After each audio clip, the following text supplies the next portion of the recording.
And hello. Welcome to the Absolute Football Podcast, the Premier League show and Carabao Cup show tonight, and FA Cup's going on, and there's probably football everywhere somewhere else. But we're here to cover it with you. Hope you've all had a brilliant weekend and got through your Mondays, because Mondays is a tough one. I haven't prepared any limericks this week because work went a bit disastrous at the end of the day. So there is no lovely limericks for people, but I will give you as lovely as an intro as I can, of course, because I'm here with my cohorts to present with you tonight. It's the brilliant, the one and only, the queen of the pod, Charlotte is here. How are you doing? Yeah, do you know what? I'm a lot better than last week because there is some kind of positive news coming out of Rochdale, which hopefully will get sorted, fingers crossed. And I get to watch them tomorrow as well. So, yeah, I'm doing all right. Are you? I'm not too bad. Yeah, this Monday has kind of come and gone. It's come and gone, and all of a sudden it's the evening. It's one of those days. But no, that is more positive news about Rochdale. And I just want to touch on very quickly, because I didn't get to speak on this last week where I wasn't on. And so there's a video currently online of Shah speaking on Thursday, which I thought you did brilliantly with, because it was really hard for you to talk about that. Really emotional, but it's a really good video that we've got on there of Shah talking with the lower league team about what's happening at Rochdale, what they've been through, what's coming up, what the options are, what it means as a fan, and say, yeah, really do go and check that out, because it's really great, informative video set on our channel. But watch this first. Come and talk to us first, and then go and watch that. Don't leave us. Please don't leave us. Of course, it's not just me and Charlotte. There's a beautiful man who's come and join us, and that beautiful man is the one and only. Look where you look. It's the man with the hat right in front of me. I'm wondering who else is in my house. The firefighters are there. Dan, how are you? I'm all right. I'm all right. I'm all right. I'm okay. Why? Why did you ask? No, I'm okay. I'm fine. Like I said off camera, living the dream. Living the dream. Tonight is definitely a case of podcast therapy. Exactly. For a couple of us. Josh will be joining us later on, because I'm sure he's got a couple of topics, a very particular topic he wants to talk about, but he's going to be a little bit on with us later. But of course, it's not just us. There's some fantastic people in the chat that make our show who are fantastic. Spenny fan Chris says, good evening all. Had a nice little weekend with the men's and women's team. Had a good result, but on a sad note, a ladies player suffered a broken tibia in the first half. Okay, that's very sad. Hopefully that won't be an injury they're going to be out with for too long. Aled joins us. Evening all. He's having a lovely chat with Chris in the chat. Hello to Jen. Thank you for joining us. Of course, if you are listening on audio, you can join us live on YouTube and Twitch and Facebook and Twitter and stuff I probably can't even remember at 8:30 on Mondays for this Premier League show. We've also got Johnny. Hello, welcome to you in the chat. Johnny's given us an update. Unfortunately, yes. We were hoping for some excitement in the FA Cup, but it's looking unlikely, as currently Coventry are 3-0 up against Maidstone. But what a fantastic run for them nonetheless. Shawnee says, up there's something, Dale. Hope you're well. Fair play. And yeah, there we go. Confirmed. It's half time. 3-0 Coventry. Jen says, you're breaking down inside, Dan. Inside. Oh, I am. If it's not my microphone or my camera, it's me. It's you from the inside. And I feel sorry having to go here, Dan, but should we just do it? Let's get it out of the way. Let's rip it off like a Band-Aid. Burnley 0. Crystal Palace 3, Burnley 0. Tell me about it, man.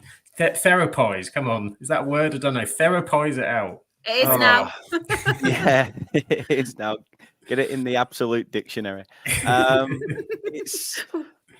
It's been a painful season anyway. However, you're coming off the back of a 5-0 drubbing from Arsenal, and you expect, against a team that's in and around where you are, really, points-wise, some fight, some endeavour, some drive to actually put, the world to rights in a sense after such a harrowing defeat.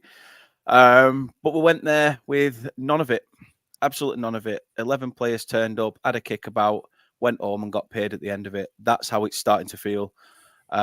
It's almost like you've met the lads in the pub for some Sunday league fixture. You don't care about the result. Fans certainly let the manager know how they felt at full time.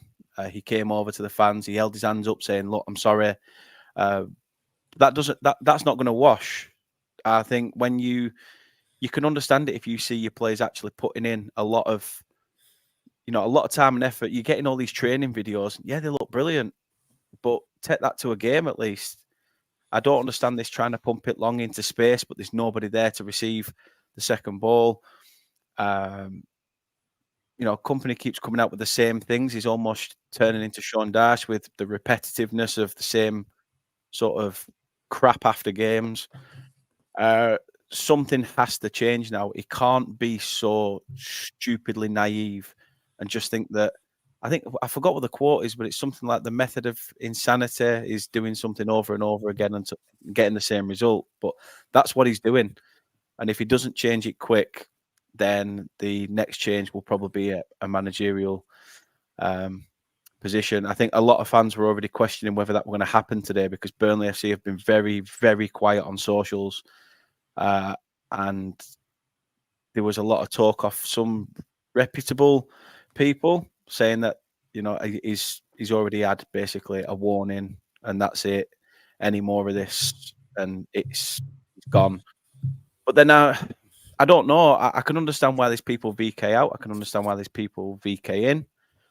But then I couldn't give a reason as to why people are VK in. Is it because there's just no other options out there that are good enough to come in and sort of steady this apart from a stopgap?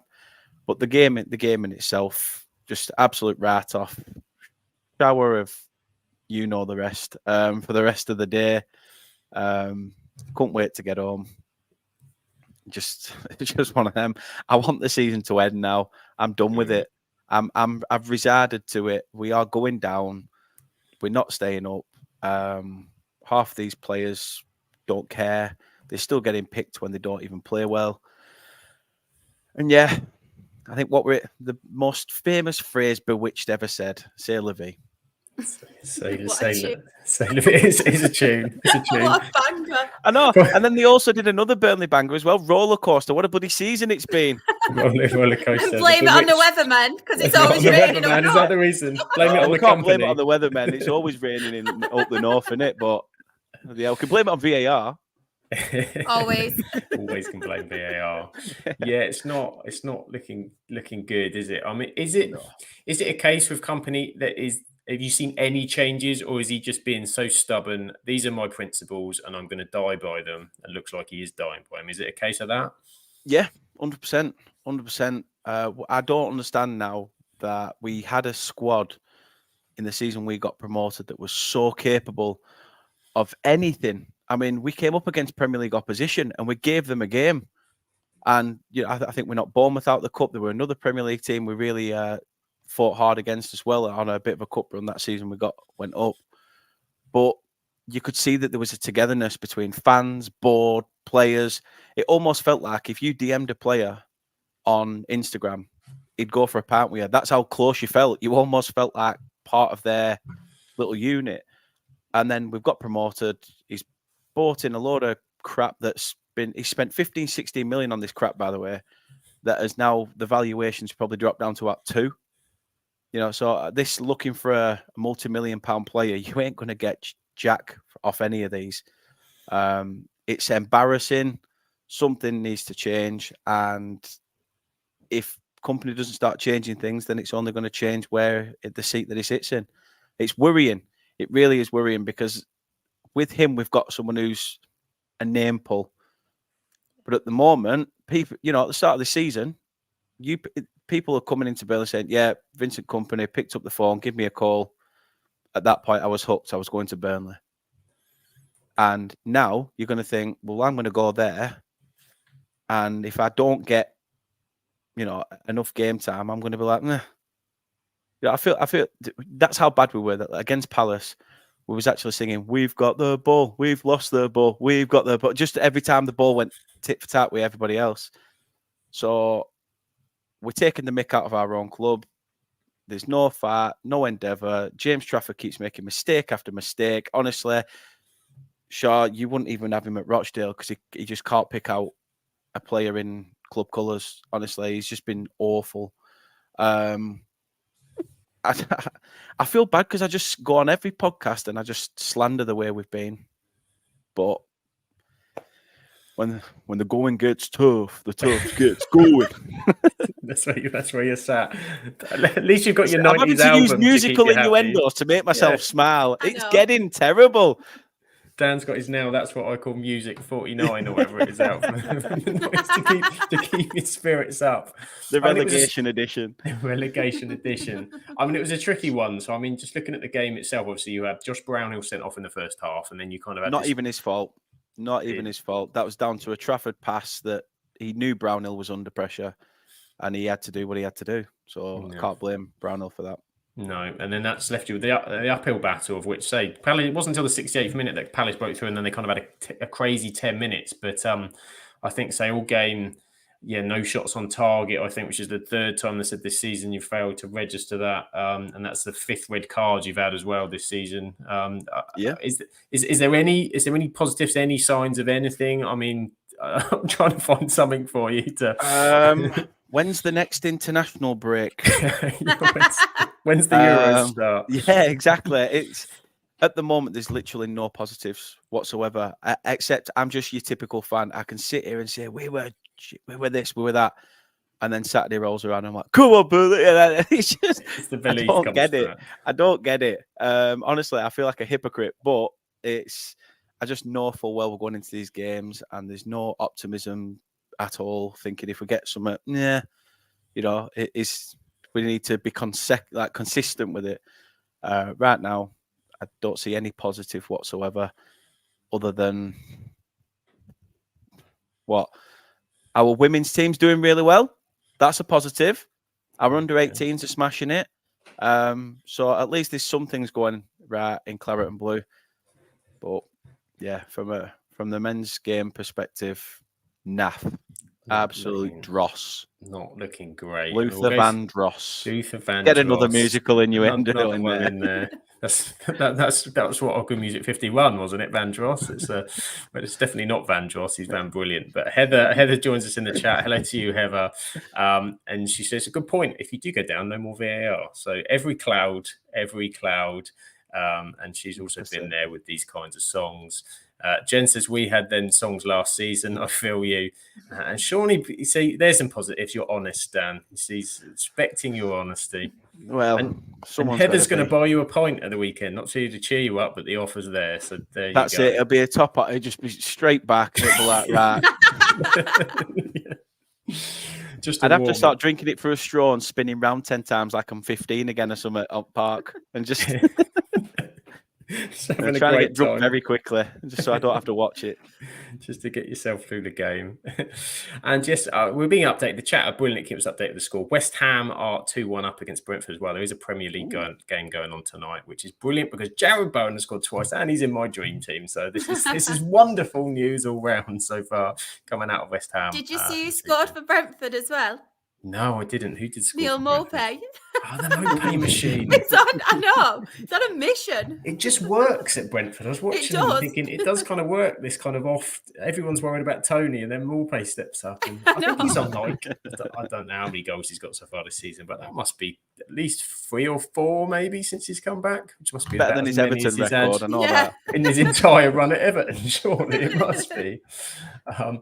But say we're looking at it from the other perspective, Shah. Looking at, say, Crystal Palace, obviously, for them, they've had a pretty busy week. They had the whole Hodgson. It was very strange, right? Because it looked like Hodgson was going, and then obviously he got ill, so they kind of looked like they were ready to pull the trigger, but postponed it to, respect of what was going on with Roy. And then obviously they've got Oliver Glasner in, who's been in Germany with Eintracht Frankfurt and Wolfsburg, I think, as well. So his first game taking charge. For their perspective, they've now won 3 of the last 4 games at Selhurst Park, which is strange because they seem to have been dropping in. What do you make of Palace? Do you think this is now them going to pull well out of it? I think so, because I just think they needed something a bit more fresh. And as much as I do like Roy Hodgson, and he's just been like a real hero, like in the game for several years, I just think they did need those fresh tactics now and that fresh manager. And I didn't really catch much of a game, but from the highlights I saw, they look quite dangerous, like going forward, especially Ayew. I thought he had a brilliant game, caused some problems. But yeah, I didn't know what to expect at first with this game because they've been a bit inconsistent as well, haven't they? Crystal Palace. But yeah, I think obviously new manager, You always get it, don't you, if a new manager bounce as well. But yeah, I think they did look quite well going forward, and something that I've not seen them recently, especially under Roy Hodgson, the previous last few games have been a bit hit and miss, haven't they? There have been a bit hit and miss, as you say. They had some bad results recently. In amongst kind of the home wins, they had a back win by Arsenal, Brighton. They've had Chelsea. Chelsea lost 3-1-2 as well. Twice, I think they lost to Chelsea in recent times. So it's been a bit of a rough ride for them, but they've kind of pulled themselves up a little bit into 13th place. So that's nice for them and looking positive for Palace. And say, we hope for you, Dan, there's some positivity, something positive. The very, very offer is that Heather is a genuine offer. So it looks like you're going to get a beer at the weekend. So that is. If I was on the game, I would take you up on it. But I'm unfortunately not on the game. I am going to be doing a watch along at home. Just due to something else, really. But there you go. Can you maybe eat point is it something days? Else? Is it something else, or can I just not be arsed? I've given up. Let's just call it as it is. Yeah. If I sit at home, I don't have far to travel to the fridge to drown my sorrows. That's the be all and end all of this. Like Shah said there, though, Palace are going to turn a corner. I believe so as well. I just don't think. Again, coming up against us, teams haven't had to really do much. They've just sat, been patient, and then just come forward. No team has had to get out of first gear against us. That's a worrying sign as well. But all credit to Palace. They looked like they could turn the season around with this appointment. Very good appointment for them. And just a shame that it's another team now, sliding away from our grasp, and just like Everton getting 4 points back as well. Yeah, we'll go straight on to that, shall we? Because obviously, no news coming up today that their points deduction has been reduced from 10 to 6. Although, doesn't that now mean that the second hearing can be heard about the other issue that they've got, the second potential problem? But so that now puts them up in 15th as well today. So I mean, that's a jump.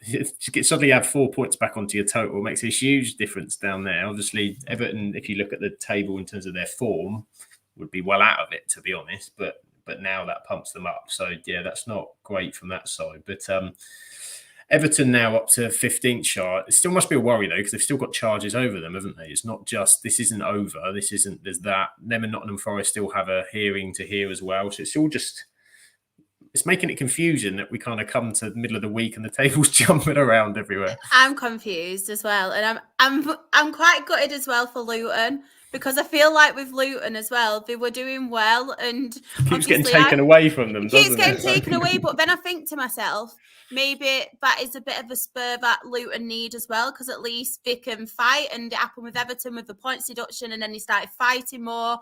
And I think it's a weird one, because I did feel sorry in a way for Everton, because I think they were punished, whereas some of the other clubs, I'm not going to mention any names, we all know who though, haven't been punished as of yet. So I felt sorry for them on that behalf, because I think a lot of other clubs have done the same, possibly worse as well. But you have got to be punished, haven't you? And they have been punished, and I just don't get it all at the minute. It's just too much going on, isn't there? I can't keep up with any of it. It's frustrating. I really can't. It's just changing all the time, and it is frustrating, because you're right. It needs to be dealt with, and it needs to be they've been punished and stuff. But everyone hates the off-field stuff. Everyone wants to see what happens on a Saturday, and tables jumping around because of points deductions. Get it sorted as quick as possible. Get this next one sorted so that everybody knows kind of where everyone sits. You don't want to go in those last few games and we're still waiting to see what's happening with this club. Yeah. Are they getting a deduction? Is it going to be after the season? Let's keep the football exciting, and let's keep it as much as we can. Sam, if the table keeps changing as it is, I'm hoping that they're going to come out and say that the table's upside down, mate, to be quite honest with you. Mate, with the options of the 3 teams at the top, you are welcome to take that title this year, I'm telling you. Please do. I will drive to Burnley and join you in the victory parade. But it is pretty good from Everton's perspective for now. We'll see what that means. It's pulled them a little bit sort of further out, and they had a decent game at the weekend. They drew 1-1 at Brighton. Brighton have got a pretty good home record, so anyone who's picking a point up there, that's not really a bad point for them. Yeah. So Dan, out of those teams that are there left now, obviously you've got you've got Luton now back down in 18th. You've got Forest 17th, Brentford 16th currently losing, Everton 15th, Bournemouth 14th, Palace 13th. Who's the one? Who's the one that could be picked off by, at the minute, looking like Luton, but a miraculous Burnley? Who would be the one you'd be looking at? Bloody hell. Burnley and miraculous in the same sentence. First time I've heard that this season. I don't know. I think you've got to look at probably the way Everton conducted themselves the season prior and getting out of a relegation dogfight. I think that's what you'd expect from a manager like Sean Dyche. I think Brentford could be in a lot of trouble. They're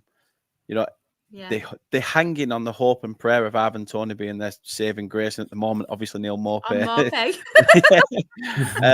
I'm hoping they're moping at the end of the season when they're below us. But I mean, Forest as well. They're literally surviving by the scruff of the neck. To say they've had a brilliant start to the season, they've fallen off the face of the earth quite a bit. Bournemouth are another one. But like I say, it's still quite open. But with 12 games to go, you're starting to think this is where teams start to show a bit of endeavour and think, right, we need to either sort of over the knees, smack the backside, and get on with the job, sort of what you're paid to do. But at the moment, we're sort of just over the knee and enjoying it. This is it. It's a tricky one, as you say, because there's some teams there that have been putting stuff together, have had good form. You can see them having good form again. You don't know how that's going to kind of. I feel like once you watch a team, and then the week after, you'll be like, oh, no, actually, I think this one will go down. And then they'll pull off a good result. And then it's like, oh, no, actually, I think this one. You just can't call it. It's like, I still don't think Luton will go down. I really don't. It's similar because obviously we drew 2-2 with Fulham a few weeks back, and I thought, oh, brilliant! This is going to work hand in hand. Luton are at St James's Park; they'll get their arse handed to them. Basically, is how I looked at it. And then they draw 4-4, and you're just like, what? Nothing's going in your favour, although you're expecting to do your own job as well. So I'm like I said earlier, I'm resided to it. I'll be on the lower league show next season. Thank you for having me, Shah. Thank you for having me on this Premier League shows. Really appreciate it. It's been emotional. I've enjoyed my time. Just going to the chat here. So Heather says it's noticeable no one was spending in January. Yeah, definitely. People have got their eye out.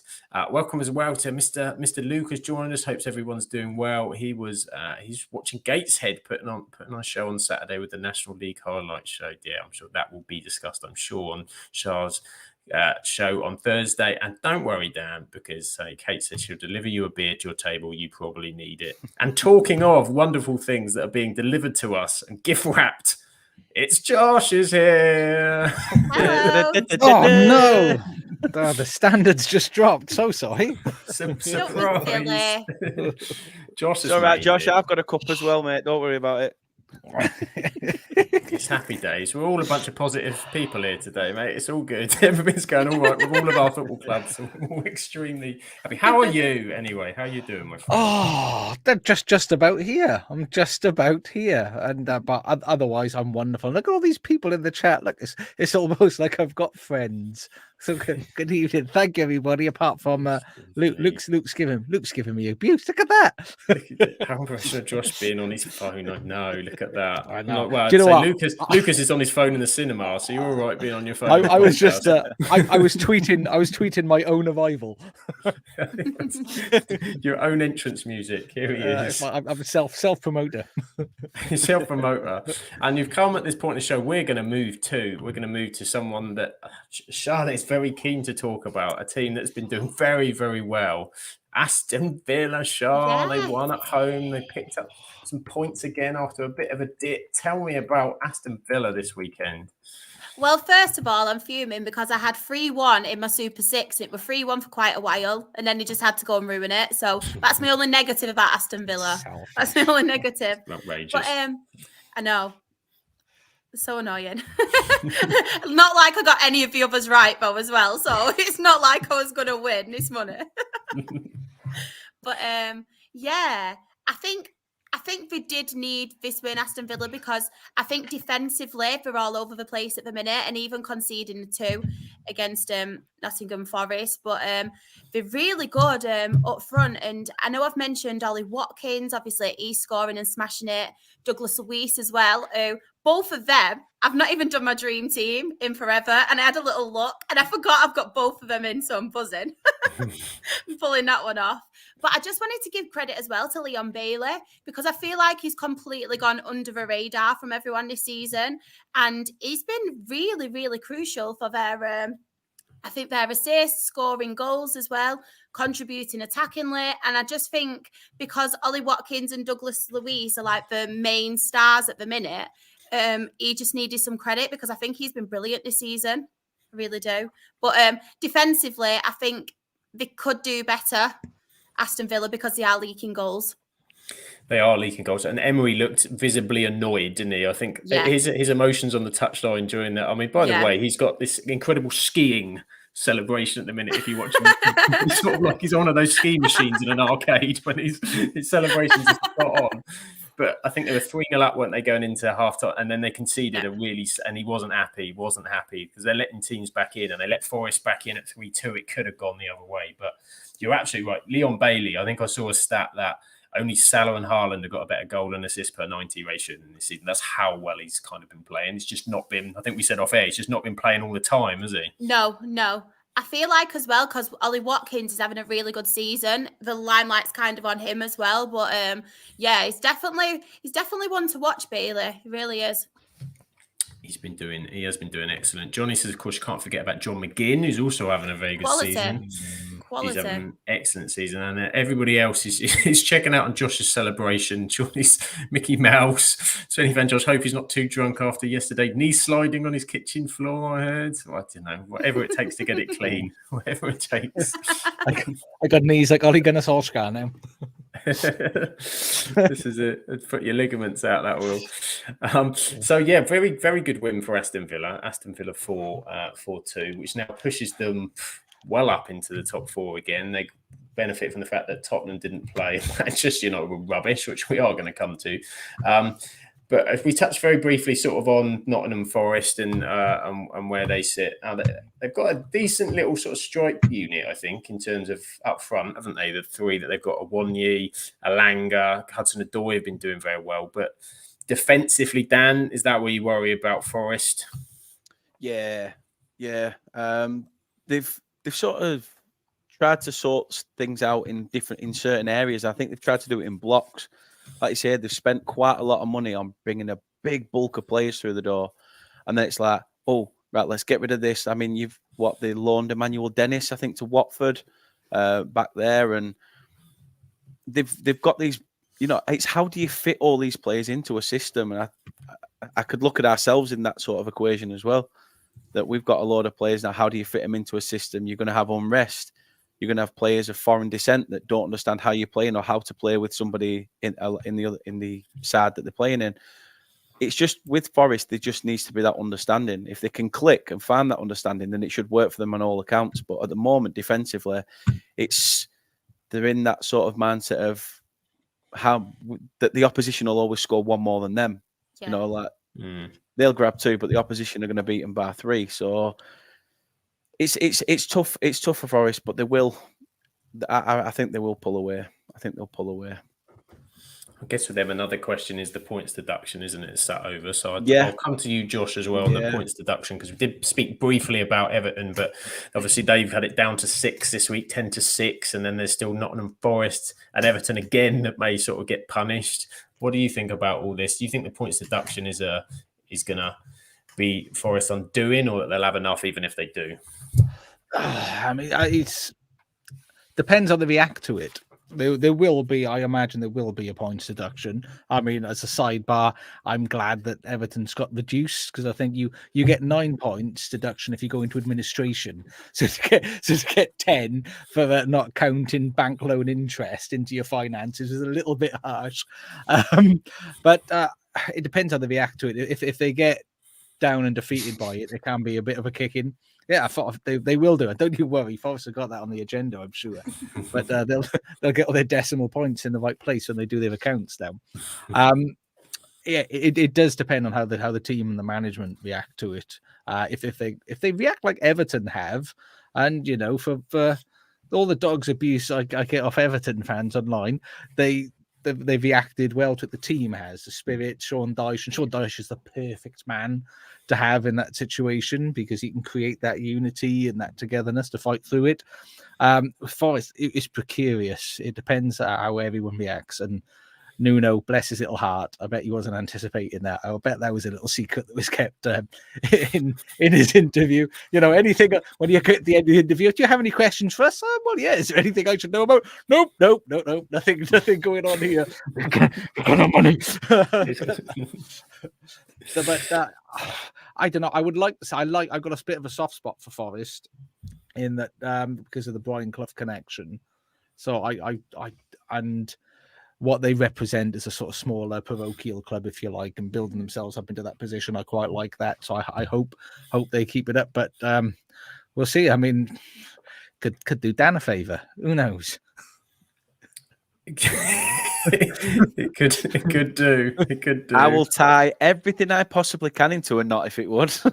It'd be interesting to see what points deduction they get. Because for a moment then, I thought you was going to say it'd be interesting to see me tie everything into a knot. I really thought you were going to throw that.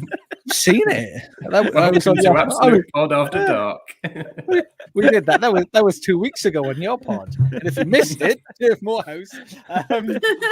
Shit, but we're still live. Yeah, I've got no idea what I was saying then at all. But no, the number of points. That's the thing that'll determine it as well. Because I think, like I said, Everton's was 10, and then they thought, "Oops, we dropped a bit of a bollock there. Let's make it 6." So it depends how much they deduct their points by. If they're going to keep it consistent and knock it by 6, that'll be a big kick in them and really rejuvenate the teams below them and have that effect. So it could dishearten Forest, it could enliven everybody else below them. Or if it's only 4 points, 3 or 4 points, then what's that? It's nothing. What's 4 points between friends? That'd be fine. Oh, it makes me sad about Luton now. The only good thing is next season, if we do go down, I'll be able to cover Rob Edwards on my lower league show. Oh, if he stays, showing it stays, he might get. He might be Chelsea's. He'd be Chelsea's manager. They just. Oh no, it's got more sense than that. I'd like to think so, but mind you, what a job to do! 6 months, all the money that you earn off the back of that. Wowzers! I might apply. Do a better job. You don't have to have won anything, as Potter showed you. Yeah, certainly. Just have a good CV, Shah. You'll be all right. That's all you need. Touch your CV up, it'll be fine. We will come to other games in a minute. I want to touch on this very, very quickly. We weren't going to go through too much, but I think as we were kind of looking at relegation, but almost sort of further above, because they've been pulled back into it a bit more recently in terms of Bournemouth. Bournemouth played really well against Manchester City, actually. In the second half, I thought they were better, and they should have scored right at the end. They had a massive chance. And they were, I saw when I watched them play at Old Trafford, they were very clinical in that game against us. They were one of the most clinical teams I think we came up against. And if Fulham were more clinical, it probably would have been a similar scoreline at the weekend. But Bournemouth were really good. But they slipped back in a little bit because they've not won in the last 7, I think. They've got 3 draws, 4 losses, but they've got a run of games. They're playing your boys, I think, Dan, this weekend. Then Sheffield United, Luton's still on the list as well. So they've got to play near there. So Heather's very proud of the lads. Do let us know, Heather, what you thought of the game. So I thought they put up a fantastic effort. Anybody worried about Bournemouth, Shah? Do you think Bournemouth, or you think they're form they can do it? Dan either needs a wee or is urgent to say something. I'm worried. You worry because he needs a wee. I'm not worried about Bournemouth, to be fair, because I think from what we've seen of them, I think they have been very unlucky. I think they've got the players as well to pull them out of it. I think they've got some really good attacking players as well. They score goals, so I'm not that worried about Bournemouth in that aspect because I think there's worse teams out there struggling. But I think they played very well. Sorry, Dan. I can take the hint. I didn't mean use, I promise. I meant just around in general. I think Brentford, like your likes of Brentford and stuff, I think they're really struggling. Just keep digging. Just keep going. Keep going. Got me shovel here. You just say it. Burnley suck. Just say it. They're done. Losers. Losers. I can't judge anyone. Lucas literally said that we're a waste of space and don't need to be here. So we might as well just continue. Let's keep this trend going. Come on, let's keep the negative Burnley trend going. I'm just buzzing that you'll be on my show next season, so don't worry. I'm being selfish. But I think Bournemouth will be absolutely fine, to be honest. I know they have dropped points as of late and stuff, but I think they've got some really good players. I think they play really good football as well. They've got some decent games coming up, as we've mentioned. Against Sheffield United, I won't mention a Burnley game because I don't want to be too mean. But I think Bournemouth will be fine. I really do. And just fair play to them because, like I said, they played really, really well. I know Manchester City aren't the Manchester City this season that we've seen in previous seasons. They have been struggling, but they've still got some very good players, and Bournemouth did put up a fight. And they did very well. They did very well. Heather says it was a brilliant match. Last year, shipped 4 goals at home and got a good run of games coming up. Absolutely. And they kept Haaland out again. They did. Exactly. City are they're just still picking the points up, though, aren't they? They're still doing just enough from their side. I think they touched on it. Stone, how good's John Stones stepping in? John Stones was everywhere. I think they did a piece on Match of the Day where he was just popping up in the false sort of 9 position in an attacking midfield on the wing. He's adding something different to them. I mean, Josh, obviously they're one of the ones that you're trying to chase down. And I always remember when we used to try down. They're chasing us down, mate. They're the treble winners. You're chasing them down. We all know you're chasing them down. I always remember when we used to try and chase Mourinho's Chelsea, and it was the 1-0s that used to hurt me the most because it's the when it's 4 or 5, but it's when the 1-0s they sneak across the line. Do you see the chinks in their armour this season compared to last? They're still so much better than everyone else. That's the problem. They can afford to have really big. They can have chunks of missing out there. They don't need chinks missing out their armor. They're gonna have big, massive, boulder-sized chunks missing, but they're just so good because I mean, Haaland, he missed a load the other day, banged a load in the day after. He will score lots of goals. Kevin De Bruyne, it just makes me want to self-harm. He's so good. He's just annoyingly talented. Like I said, John Stones is having a stormer. I mean, and Silva's still fantastic. They've got Can we just mention as well Phil Foden, because I feel like nobody mentions Phil Foden and what a season he's having this season. Sorry, Josh, I just wanted to mention I agree with you. I mean, because when you look at that midfield with Rodri, KDB and Phil Foden in there, you're not going to get the ball past them. And then when you lose it, you're in a whole load of trouble. So they've got a lot, and they're that good that I hate saying it. It's horrible. And they are. They've always, even when they're not top of the league, they're still the pace setters because they just churn and they're just dogging. Boring. Who wants to watch City? Boring City. Boring City. Foden is having an absolute. He is having an absolute cracker. 16 goals this season is as many as he's ever scored in a season in all competitions already. So he is absolutely lighting it up. So as long as that's happening when we get to June, he still won't play for England because Henderson will play. Woo! He can play, yeah. I mean, he's only 22, 23, something like that. I want to say about that now. Yeah, still. I mean, with judging by his hairstyle, you'd say he's about 10. But he's not, is he? But annoyingly good. It's a good shout, Chad, because I did like that. Saka and Foden, which the comparison is mental anyway, because they're two entirely different players, entirely different positions. But I like Cap added Milner in midfield with Henderson. That's what you want. You don't need Phil Foden. Milner and Henderson. That's it. The solid rock, the solid rock that you need.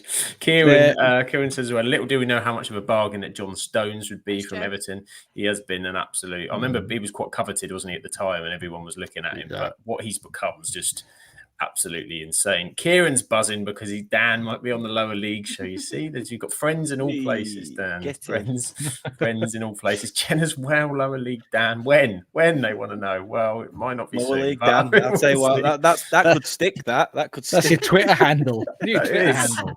That is your new Twitter handle. And Spenny Fan Chris says, "Oh boy, Manchester Derby next Sunday." Yeah, don't remind me. I don't want to know.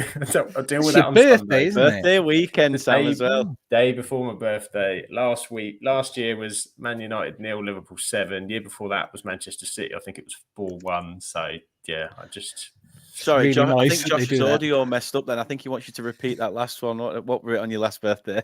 no, you can sort of not repeating it. It's gone. It's last year. Don't get angry about the past, Dan. You won a championship last year. We've all forgotten. We've all forgotten.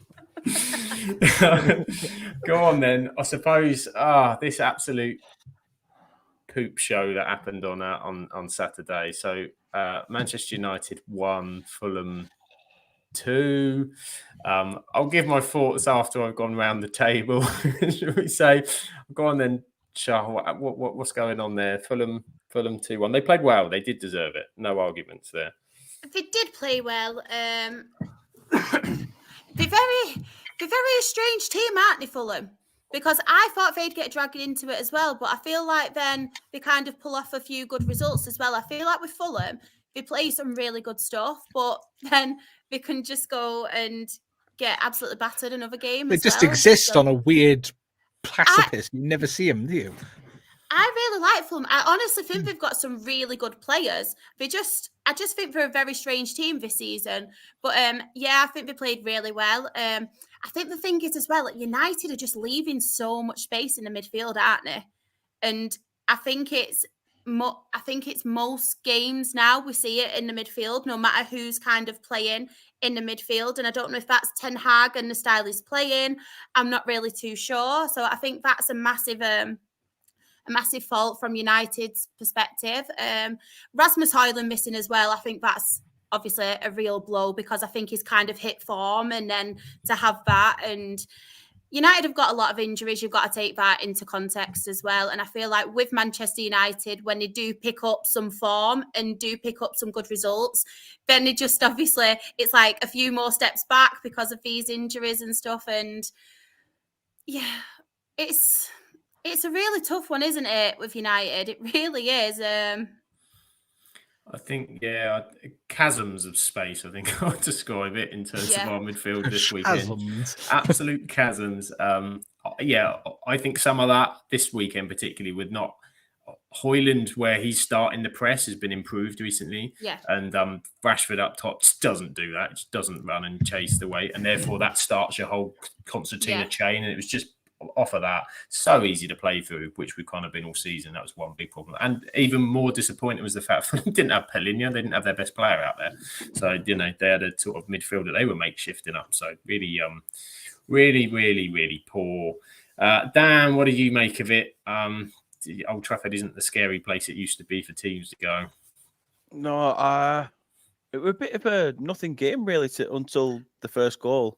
I think obviously Fulham had spurred quite a few chances, but you see with Fulham, obviously I saw it at the turf, that they're quite a counter-attacking team. They'll invite the pressure and then try and sucker punch you, which luckily for them, they managed that dying embers of the game. But it took United until that goal in the 65th minute to actually wake up and go, we actually need to get involved here. Like, why have we not done this for 65 minutes? And to be fair, you were probably thinking at the equaliser that was it. Brilliant. We've managed to get back into this. Obviously, keeper spills it, but still, Maguire's there as he will be. And at that point, you're probably thinking, right, a point. It is what it is. Let's just see what happens next. But I don't know. Maybe that's what the players were thinking. If we can hold out for a draw, but at that point, if your head's already switched off, it can happen. And like you say, you got sucker punched so late to even manage to turn it around. And deserved for Fulham, I'd probably say yeah. But then you've got to look at United and how they've got to be stronger in these games. These are the games they should be putting to bed, especially if they want to be competing back up there in the top 6. They need to be consecutive and very strong against this sort of opposition. Yeah, for sure. I mean, Fulham were they created so many good chances. They should have been, to be honest, probably 3 up in the first half. They Yeah. just weren't. Their finishing was poor. Really finished. It was more the final ball than the finishing, to be fair. But there was 1 or 2. Wobie had quite a few chances before Yeah. he scored at the end. He was really wasteful for them, and they could have been, but they were just creating so much. And as you said, United are very Fulham easy played to like the critic. United of old under Fergie. You know that he invited the pressure a little bit, Yeah. and then counter-attacked them when sucker punched them when needed. So They just waited for us to make the mistake, which is what teams have been doing because they know that we're going to hit a loose pass, lazy passing, concentration. I know that, mate. I know that feeling this year. Don't worry about it. That's it. Can I just throw something really crazy out there, and people might actually laugh at me, but I would have honestly I would not have played Rashford up front. I would have kept him in his favourite position. I would have actually played McTominay up front because of what he's done for Scotland. And it sounds absolutely crazy, but the amount of goals he has scored this season, and obviously for Scotland, he plays a more attacking role as well. And I just think, well, you are short, and he struggles in the midfield, and I've noticed people saying like he's not one to defend, but like the attacking force, and he plays more well attacking. He does that for Scotland, so why not kind of take that chance on him? Because you've not really got any other options really, and it might sound crazy. Rashford's game playing him up top as well, because he's just ineffective, so ineffective up top. So I'd have even Fleming stuck a Nana up top. Well, this is what's been. Yeah, they've done it so many times. That's it. You're making 2 problems, aren't you? You've lost Højlund, and then Rashford hasn't been brilliant on the left by all means in recent months, but you're changing the shape, which has kind of worked. And I can see the McTominay thing. The thing with McTominay is I think you need someone else there to kind of play off with him. Yeah. If you just kind of unless you kind of change your style a little bit, you might always have been better to try and play Bruno as a false 9 maybe, and then have someone else in the midfield to bring in. But what was that about, by the way, Sam? Bruno going down like he'd been shot. Oh, mate, we'll get to Bruno Fernandes. Don't worry. Yeah, we'll go through. Jeez, we'll go through. But yeah, it's just frustrating. They've been on a decent run of form, and this is the thing. It's like if you look at social media, you'd have thought the walls have fallen off United. This is disgraceful. It was a really, really bad performance.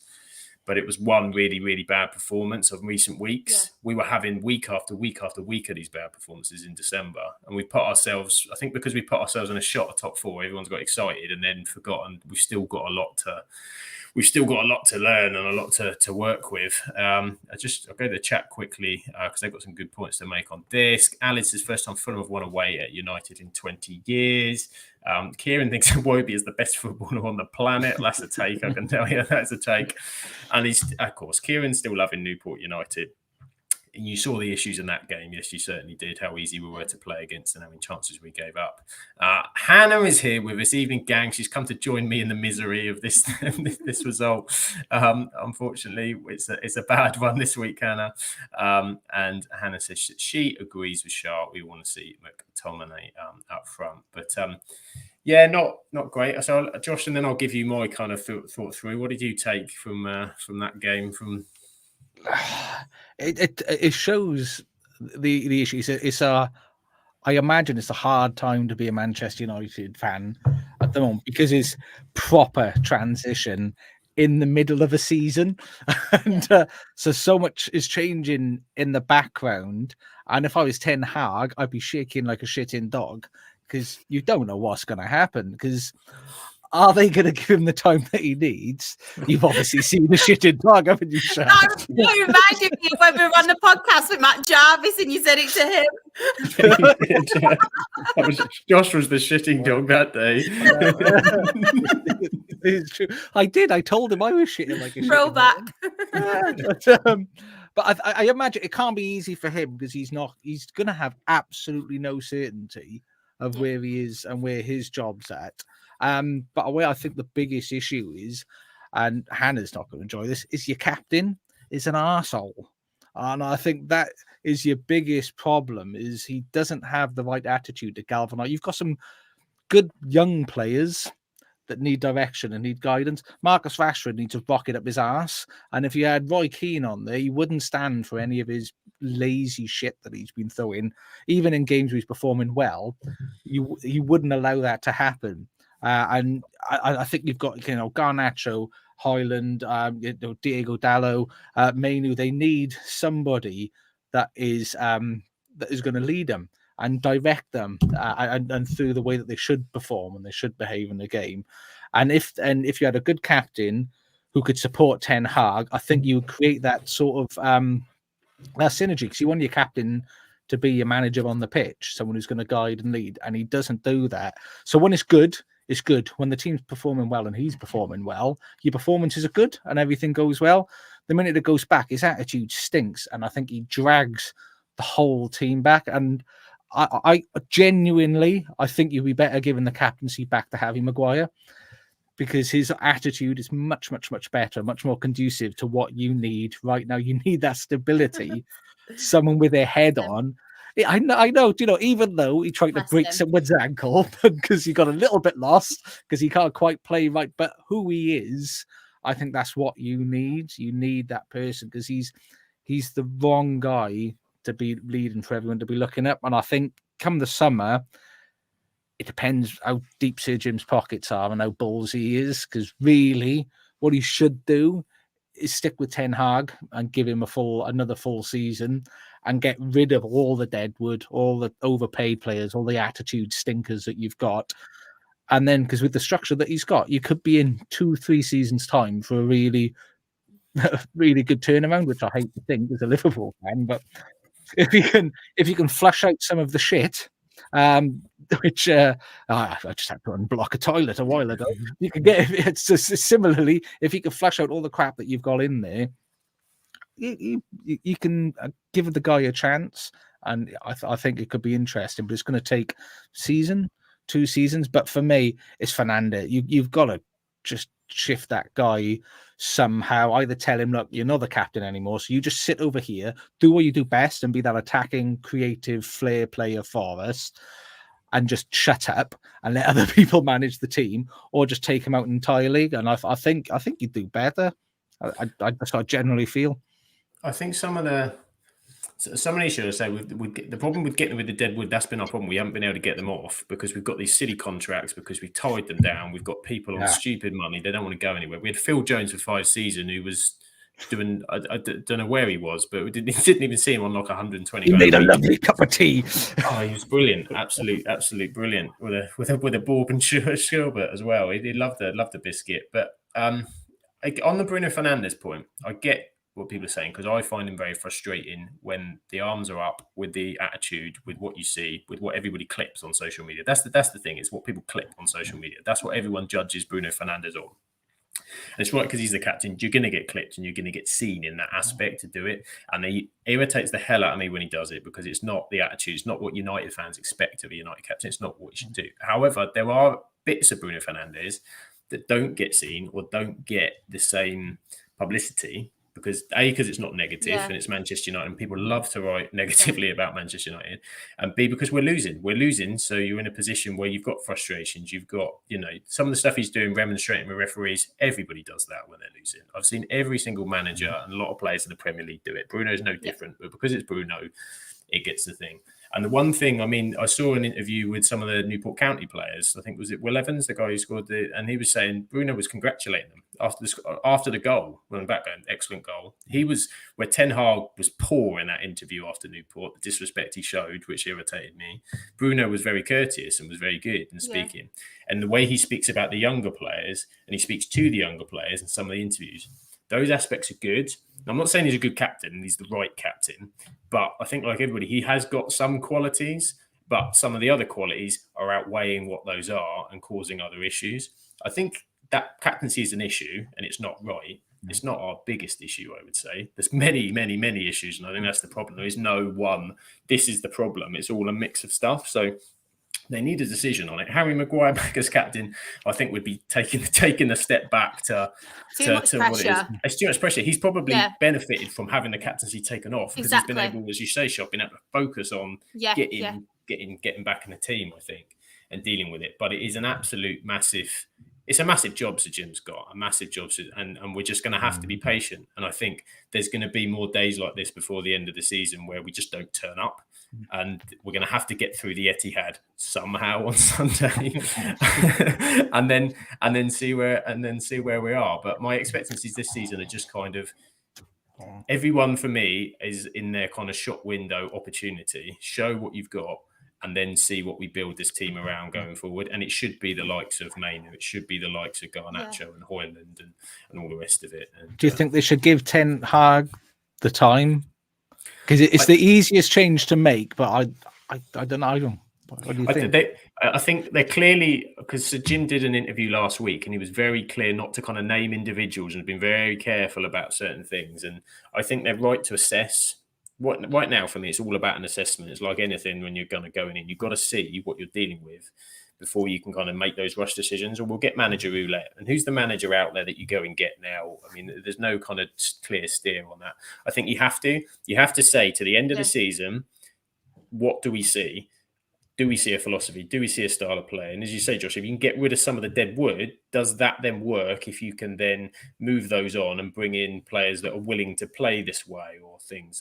And then hopefully we'll be in a position where we can them as well, recruitment, and work those two things together. But Ten Hag does need to, there are things, and some of the comments that are being made by him in after match interviews that fans are going, but that wasn't good. That wasn't the right direction. That's concerning. Oh, 100%. 100% is under pressure. And he's trying to come out and defend. He has to defend his way of playing. Of course he does. If he comes out and goes, yeah, I got that wrong, that was a right mess, then he's on probation, isn't he? Do you know exactly, what I mean? Every time your boss rings you, you're like, yeah, what I've done today, right? I've been out, I've seen this guy, and I've done that, and I was fabulous. And he rang my mum and told my mum how good I was as well. And then I just asked, and that he is a little bit like that, but you have to be positive. You have to be positive. Yeah. You have to back yourself, and he has to back that and say, I'm the guy, and he has to prove to them that he's the guy 100%. So he's got to do it. And so just go to the chat, because one or two people have also got their kind of views. Paul joins us. Hello, Paul. Thanks for joining us. He wants to give Ten Hag time.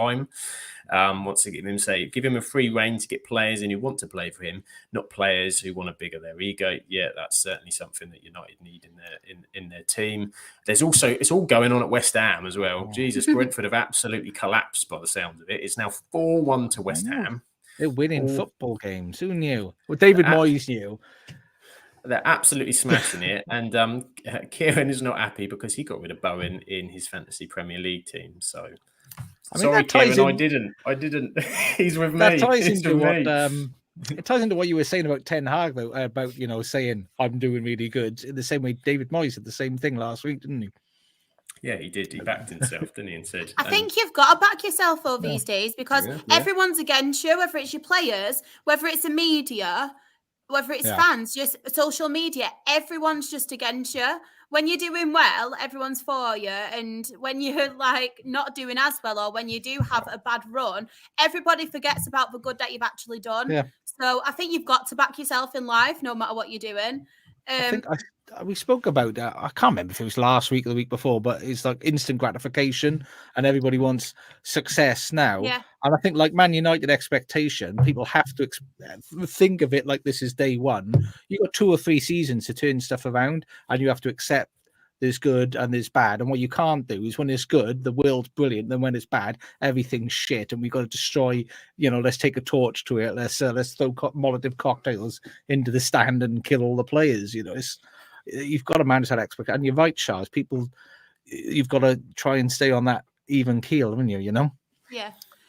What I did see, though, what I thought were quite positive, I don't know how true it is, but referring back to Manchester United and Jim Ratcliffe, I've seen that they want to completely change the way they earn the wages now, and he wants to put the bonus thing in, which I think could be such a good idea. Give them a pay cut and then they earn bonuses through the way they play, which I think it should be in football, to be honest. I think you've got to earn the right to get these bonuses, and I don't know how true it is, but I did see something about Jim Ratcliffe wanting to bring that in. So hopefully that could kind of Well, they certainly need us, or certain players could do with a pay-as-you-play deal. That would be nice. Yeah. And what, actually get them to the bloody training ground. That would have been a way to deal with it. But it might actually get people there ready to wanting to play for the club. So, yeah, all these kind of new ideas and things. It's just giving him time to put the structure in place, time to, and there's no guarantee that that's going to do it, because there's a massive thing. And he's explained, look, this is a massive job, and this is a massive, because you're dealing with a powerhouse like Manchester City, who are so far above what everybody else is doing. You've got, illustrations of Arsenal's resurgence in recent years, how well they've been doing, how Liverpool have managed things with Klopp. Obviously, they've got a different transition, but the stability behind of what's been going on is the right kind of thing. So they're behind. And I think that to hear him say, we don't want to be, and we want to push, that's the right message to be saying. But we understand that it's not going to happen overnight, and we've got to be patient with it. And we're going to have days that we're going to struggle, because we've got to play Arsenal, City and Liverpool before the end of the season, who are fighting for a title. And I don't like the look of any of them. If we play like we did at the weekend with that kind of team, we're going to get killed, because we only need one or two players out and the whole system falls apart. Martinez out again, Shaw's out, and then you've got bloody Victor Lindelof at left back. There's no balance there. You've got no Højlund up front, so you haven't got a striker. I mean, how Manchester long United is he out for? Only 2 to 3 weeks, I think. Oh. It's a muscle injury, I think, but they're going to have to be careful a little bit with him, because he has been playing. The problem is he's had to play every week because Anthony Martial's pointless. I don't know if he's injured, not there. It doesn't matter. He's not there anyway. Gardening leave, and he's doing a Dan Ashworth. He's doing who's back in training now, though. Oh, his mate. I forgot. I keep forgetting about him. Every day I saw him on the bench. I was like, oh yeah, that guy. That guy. Can you Mainu Mount and Fernandez? Maybe Fernandez, behave yourself, because Casemiro's just wants to kill everyone at the moment. you could do. I suppose you still probably need a sitter alongside Mainu a little bit more. They're all kind of a bit, but I think that was the idea, was that Mount was going to kind of be transitional through, and he can be a box to box, can't he? A box to box. Mainu's changed the picture. He was the one that we saw in pre-season that we went, this guy is what we want to be building our midfield around, and it's come to fruition now. So that for me is another experiment. Work out what we need in the summer to get the best out of Mainu, and then make decisions on things like Rashford, etc. And Paul McSweeney says Martial wouldn't get a game in a Sunday League. So he'd never be fit either, would he? I mean, let's be honest. He wouldn't cope in a Sunday League game. Someone like Martial would be absolutely... What a waste of a talent, though. I know. What a waste of a talent. Yeah, certainly, he's just not made the best of it. And unfortunately from a Maidstone perspective, because we're all Coventry are 4-0 up against... I think my nephew's there. I think my nephew predicted 5-1, Fabio Tavares scored an ex-Rochdale Youth Academy, so that's the only good thing about it. That's a Hopefully we've got a bonus. Hopefully there's a bonus for him scoring in the FA Cup goal bonus. Some money. Yeah, has he got to win the FA Cup bonus, and then you'll be laughing? That's the answer. All Coventry then. you'll be living the dream. Got Jamie Allen too there, so if it's double bonus, saying fair play, they might save us. They might do the business. We've got one more Premier League game to cover, and then we've got some other bits to talk about as well. So European leagues, nothing else. So we've got Arsenal 4, Newcastle 1. We'll talk quickly on Arsenal, because we've done a lot on Arsenal recently, and they're playing quite well. But Josh, what do you think? Because I know a few weeks ago you weren't sure about their title race after the Liverpool game, but they're now not looking too bad, are they? They're banging goals in left, right, and centre. I know. Okay, Newcastle not quite been at it. They played Dan's lot last week. Sorry, Dan. And what do you think? Are you more worried about Arsenal now than you were? Not so much. I mean, I think they will lose to City. Definitely, I'm pretty confident they'll lose to City. I think they'll struggle away to Brighton, and the Aston Villa game will be interesting. It's in our hands. That's the thing for me at the moment. I'm just focusing on us doing us. Man City are always going to be there.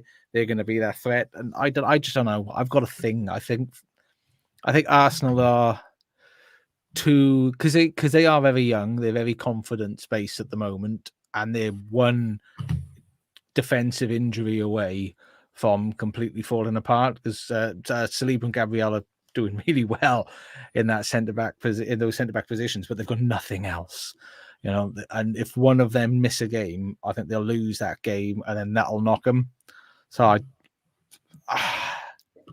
I don't know. I still think it's us in City, but it's in Liverpool's hands. Or I'm not overtly concerned unless we lose a silly match. Then I'll start to get a bit nervous. Then This is it. The only thing I'd say to that is, obviously you've got injuries starting to pile up yourselves and starting to pick up those, and Arsenal just a few.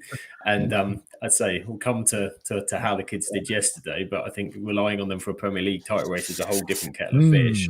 And Arsenal were just starting to say Newcastle. I think I saw it in the chat. Smith and Chris said Newcastle were poor. They were poor. I mean, they didn't have a shot on target in the first half. The wheels have really kind of come off defensively for Newcastle. I think you mentioned, I'm sure it was you earlier on the season, you said about Nick Pope, Charlie. You think that's still one of the biggest, because that backline was pretty much their best backline, wasn't it? I think they still had Trippier, Botman, Shaw, and I think Livramento played, didn't he? Which is about as strong as they've got back there. Do you still think that's it? Do you think Pope's the big issue with that defence? I reckon so. I just think, obviously, he's a very good goalkeeper. But I just think his experience, obviously, he knows how to run the back line as well, the way he communicates with his back line and just puts himself there. And yeah, I really do think it's a massive loss, Nick Pope. I really rate Nick Pope, me as a goalkeeper. I know some people don't, and he never really gets mentioned as much as obviously your Ramsdales, your Pickfords and stuff. But I really do think Nick Pope is a brilliant, brilliant keeper.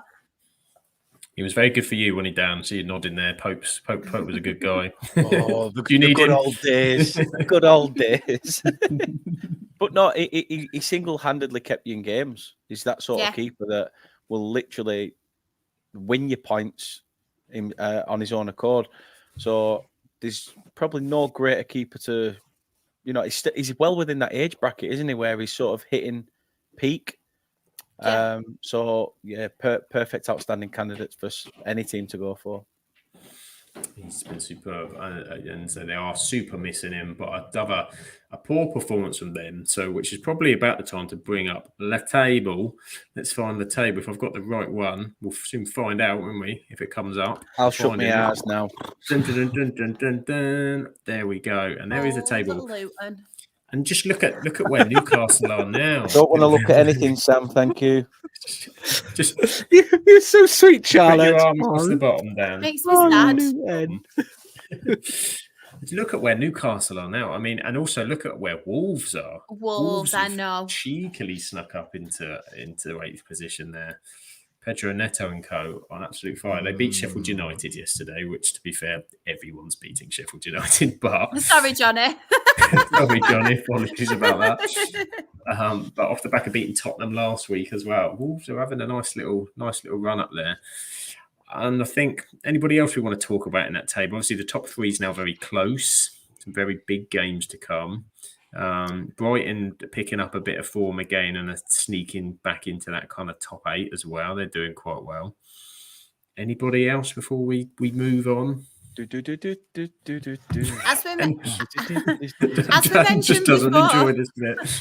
I just think Wolves, to be fair to him, because as I said off air as well, I actually predicted, I know it was before they got a manager and they made some signings, but I predicted them to really struggle this season. And when they even appointed O'Neill, I thought, that's a bit of a disappointing appointment, but he's proven me wrong. He really is. And just the way he has them playing, Neto as well, he's just absolute quality. I really do think he will get snapped up by a bigger club. But yeah, just want to give credit to them because we don't really speak a lot about Wolves, do we? So no, we don't. And we've got people in the chat, weren't Wolves near the relegation zone? Yes, they were. Spencer Van Chris is shouting, Sam. He says, Sam, I said before, Nottingham Forest financial breach will be heard next week. There we go. So there for everybody, it will be heard next week. You heard it here first, or heard it here for a second time. We now know. And there'll still be a point in front of Burnley if they get 10 points deducted. So, every cloud you can take points away from teams and you're still not bad. You're still the worst. But surely those points have to go somewhere then. Is there not somewhere you can enter a lottery to get those points back? God knows. I ain't buying a bloody ticket anyway. I win no. Never mind. We'll see. And of course, that is the Premier League. So let's go. No, there is something else we'll talk about. We won't. We were going to. I was going to be mean, Josh, and tell you we talked about FA it at the Cup. start. I was going to say we covered it at the start, and you missed it. You missed it about Chelsea's immense performance. No. So EFL Cup Final, obviously, it went almost all the way. Went all the way through to extra time. Further than I wanted. It went very close. It was touching cloth for a bit, I think, for certain fans. Peeling oranges, mate. Peeling oranges. So go on then, Josh. Tell us about the EFL Cup Final. Have your moment. Well, do you know what? I've got to be honest. When I saw the team sheet and the substitutes bench, I thought, shit. I actually thought this will be a game where Chelsea do something. But yeah, I mean, just I will caveat by saying I'm not a big fan of the League Cup, and I can honestly say I've had this conversation with Sam off here. I'm not a big fan of a cup that has the final in the middle of a season. I don't really like that because of all the implications of injuries, and you're going to go for it and what it can cause and what it has caused. Liverpool now we're at the point where we got a match on Wednesday. Who's going to play? Who knows? Who knows who's going to be available? And it's a little bit like if you watch wrestling, you've got those tiers of belts. You've got like the US belt, the Intercontinental, and the heavyweight belt. And for me, and I don't mean this disparagingly at all, Liverpool shouldn't be interested in the US belt. We should be after the World Heavyweight Championship, which is the title. But it's there, and when you're in it, you've got to be in it to win it.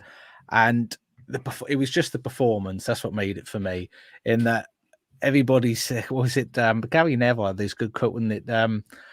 Josh needed 7 pairs of absolute. I did. I went through every. That would be good, wouldn't it, if that was Gary Neville's quote? Josh needed 7 pairs of Absolute Football Podcast branded underwear. He's pushing the merch for us. The logo had a brown background. It wasn't brown when I started, but it was brown when I finished. That's the lower league, that one. But I mean, the squad that we had. And you look at that midfield; it was entirely brand new midfield. Gravenberch, Endo, McAllister, Harvey Elliott playing in that position. Does it very rarely. He normally sort of plays in midfield for us. Conor Bradley in like his 4th or 5th game that he's actually played for the first team, and Keller, it just got me nervous. Everything got me nervous front end, but the performance was just so spirited. It was so spirited, and it just makes you really proud. And it was a little bit like the big difference in the progression, which you see, which Klopp has created. I'm not sure if you can remember our first Champions League final with Klopp, when Mohamed Salah got wrestled to the ground by Charlotte's wannabe boyfriend Sergio Ramos. I was wondering which one then. I'm joking. could be any. But what happened when Salah got pulled down and he got injured? Everybody fell. The mood fell. We thought, that's it. How are we going to pull this through? Because we don't know what we've got. And it was a little bit like when Gravenberch got injured by Saicedo, who apparently is immune to yellow cards. He's not allowed to have any because he's got an allergy and he'll expand or something like that. And the fact that he got injured on the 26th, 28th minute, and we're having to make a change, but Conor Bradley in his 5th or 6th start for the club, out of his natural position into midfield to facilitate Joe Gomez going in for an injury. You think, well, years ago we would have been thinking, well, what the hell we're going to go? What's going to happen? But they didn't have that. The mentality that Klopp has developed and he's ingrained into the club is we just go. We just continue to go. We continue to go with energy. And the kids that he's bringing on, I can't even remember the name of the kids that he's brought on. Some of them, I don't know if you saw, Liverpool didn't have pictures. They don't have squad photos of these guys because they never anticipated them that they would be playing in the game. And when people are saying, yeah, they only come on the 70th or the 80th minute, there was over 40 minutes of football that was played past that point. I think it's half an hour of extra time, including the extra time, and then that last 10 minutes. You're looking at good half a normal game to an hour, playing against internationals, players with hundreds of millions of pounds, and James McConnell coming on and dominating dominating the midfield position. Bobby Clark coming on and performing well. Jaden Dans, who apparently is top goal scorer at under 21 level. It was so proud to see those players coming on, and the standard didn't drop. We kept training, we kept pushing, and that was beautiful to see. And then Virgil van Dijk having his Steven Gerrard in the Millennium Stadium moment. This is my game. Have some of this, lads. And where you're contrasting sort of captains, and that he took charge and he didn't get down hard. He had the first goal ruled out. He didn't get down beat. Gramovich got taken off injured. He didn't get down beat. He didn't get beaten by it. And he just kept going and kept plugging and eventually and it was just beautiful. He got that goal. He got, I'm not sure if you saw the celebration. He almost got mounted by Simicus, which is a beautiful, beautiful thing to see.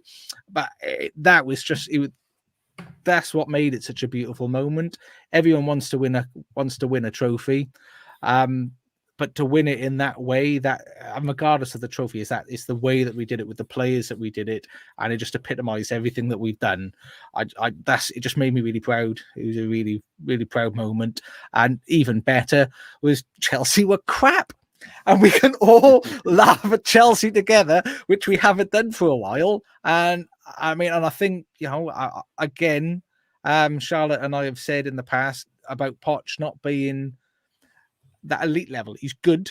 He's a good coach, but I think I heard Simon Jordan say he's like he's got a fair coat with no knickers. He's good aesthetically and he can do something, but he's not got that substance that you need to win things. But yeah, it was beautiful. What a game of football to watch. What an entertaining 0-0 for 127 minutes. Past that, I think it was it was just superb. It was really proud to see that associate. I mean, and what I would say as well, and as Charlotte touched on earlier, everybody wants to pull you down, wants to have a dig. You know, people saying, "Oh, look at these young homegrown players." Oh, well, he's not really homegrown. He didn't join the club until he was 15. I'm like, just get a grip. Just live your life. It was a beautiful thing to see. It's really nice to see these young players given an opportunity, which they wouldn't get at every club. If you look at the big elite clubs, it's very rare that you get so many young players being given an opportunity in a final, regardless of the cup. It's a cup final in Wembley, and these young players are coming on at 0-0, needing to do something to win the game. I can't think of a more pressurized environment, which was Wembley, 90,000 odd people. Yeah. 90,000 people. Your debut, I think, for three of them, I think it was their debut at Wembley to win a cup final. That's what you're going on to. You're going on to hold the game and to try and win it. That's superb. And I think people should. We all see it though as well. Just don't we, about our clubs, that it's all well and good nurturing youth and stuff. If you're not, but you've got to use them. And sometimes in games of such importance, you're like, oh, is it? It's almost like a risk or reward sort of scenario. But if you're inspiring to be these people that you see on the training ground day in, day out. You get given a chance to go and do something in the final. You are going to pull your socks up and take every kick, every knock, and you are going to play like you have never played before. You are going to showcase what you can do to make sure that you're in and around it again. And It was a ballsy move from Klopp to do. But you know what? It paid off. Fair play to him. I've got to hold my hand up. I think he said he wasn't making a change, resigned or think he's making a change because he wanted to change it up, bring in some fresh legs, give the game fresh impetus. So he had the faith that these guys could do it. And that's, again, something else I'll miss is the fact he's involved in all the layers because he's been given time, because he's been allowed to be there for that period of time, which took him like 3 or 4 years before he won anything. You need that period because he's had that. He knows a lot of these kids because he was there when they got brought in. And he's seen that development, and they've been involved, and they've been integral, and they've been a family together, spending time to develop that mentality. And it was a beautiful thing to see. It was really lovely to see people being emotional over it, and it was fabulous. But again, echoing Charlotte to say, just let people enjoy their celebrations. You can support being a supporter of your club doesn't mean hating this club and putting these people down. You can love and appreciate and be behind your club without having to shit on everybody else and try and bring them down to a level you think that they should be at because they're not your team. People are people, and you should let them enjoy that. And yeah, but otherwise, what a lovely day. Did you enjoy it, Sam? I'm sure you were riveted. A Liverpool last grasp victory. I loved every 117 minutes of it, and then all the social media after was even better, wasn't it? Because I echo what you say, but I echo it from the perspective of I didn't understand why Liverpool fans are kicking off with back and forth with people. Just enjoy, like you said, enjoy your moment. I felt it the same the other way. It was like, why are they getting involved? Just you've won the cup. Enjoy the positivity. Yeah. Don't get sucked into the negativity, because fans are going to be fans, and they're always going to be. If you win, then your rivals and everybody else is going to be disappointed you didn't win. So they're going to come and they're going to take shots and they're going to fire. And I've always been a kind of just enjoy the win. Enjoy when you say United won it last year, so it's a massive cup. It's a massive cup, Josh, not a Mickey Mouse Cup. It's a massive one. We won it last year. Biggest one going. Yeah, and we're not fighting for the heavyweight belt at the minute. We're in the Intercontinental belt. We want to get back to the heavyweight belt. So you just have to take what you get, and say also that kind of cup for. I mean, 10th time, by the way. 10th time winning it. Okay. So I may say, I feel like I should leave this podcast now. We've won now. Come on. I just want one of them little gold medals you win at school for doing a run. Come on. Come on. Rochdale are going to win the egg and spoon race, and Charlotte's going to be there. Charlotte's ready to take boys to a football game, and obviously, or a football, school party or something. They get them little medals afterwards. It's just like, can mummy wear this? Can mummy wear this, please? I'll play musical statues or anything for a medal. Just anything. Anything you can take. Booting other mums off the chairs. Get off! Oh no, I'm a bit of a shit bag. My seat, bitch. Pulling it out from under him last minute. Whoops. Shah's chair. Take some of that, he says. Take some of that.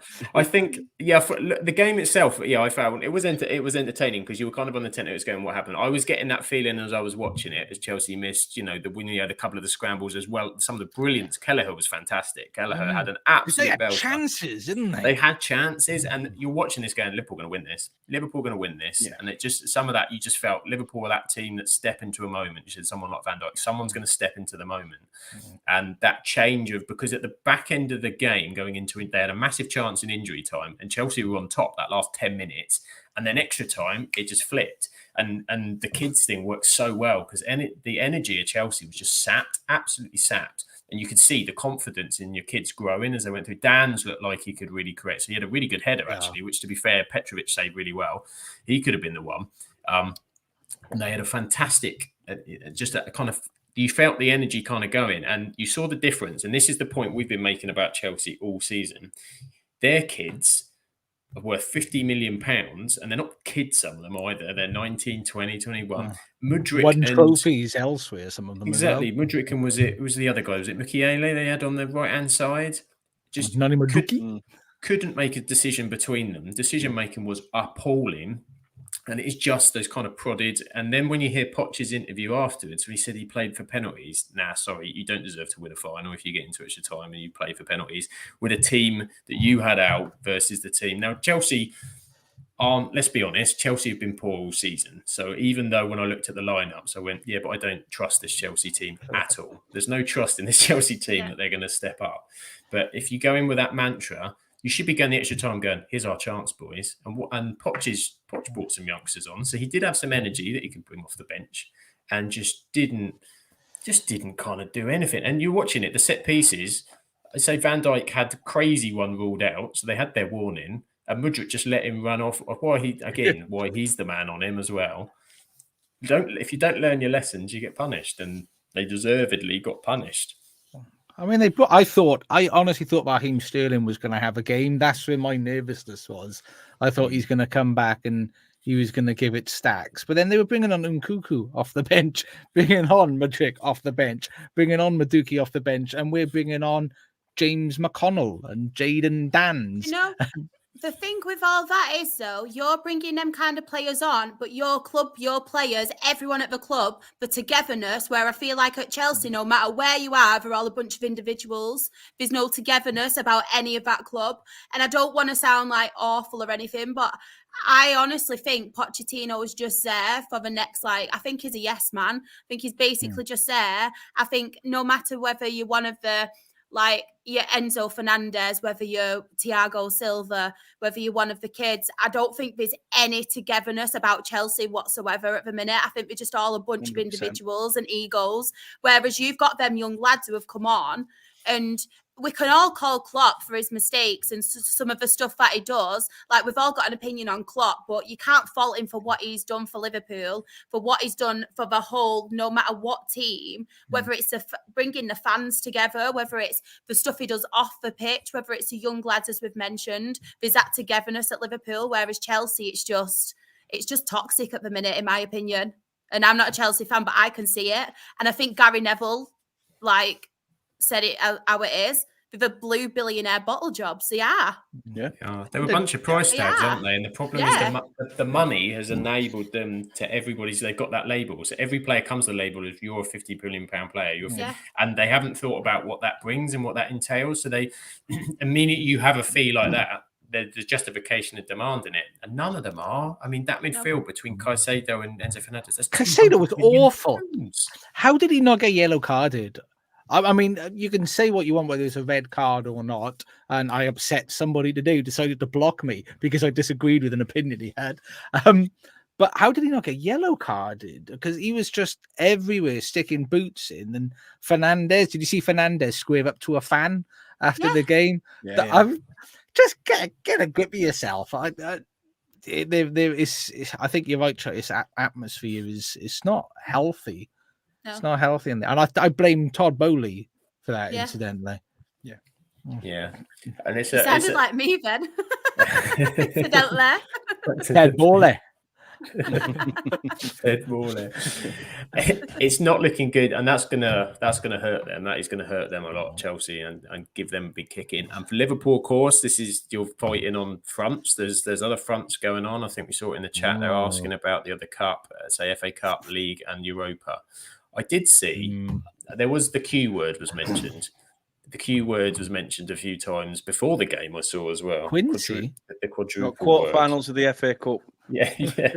Quizimodo was mentioned before, and I'm thinking, I don't know where I'd sit if I was a Liverpool fan with that at the minute. Because for me, even I wouldn't want to be mentioning that in February, because the last time it was all about the quadruple, you lost the two biggest prizes.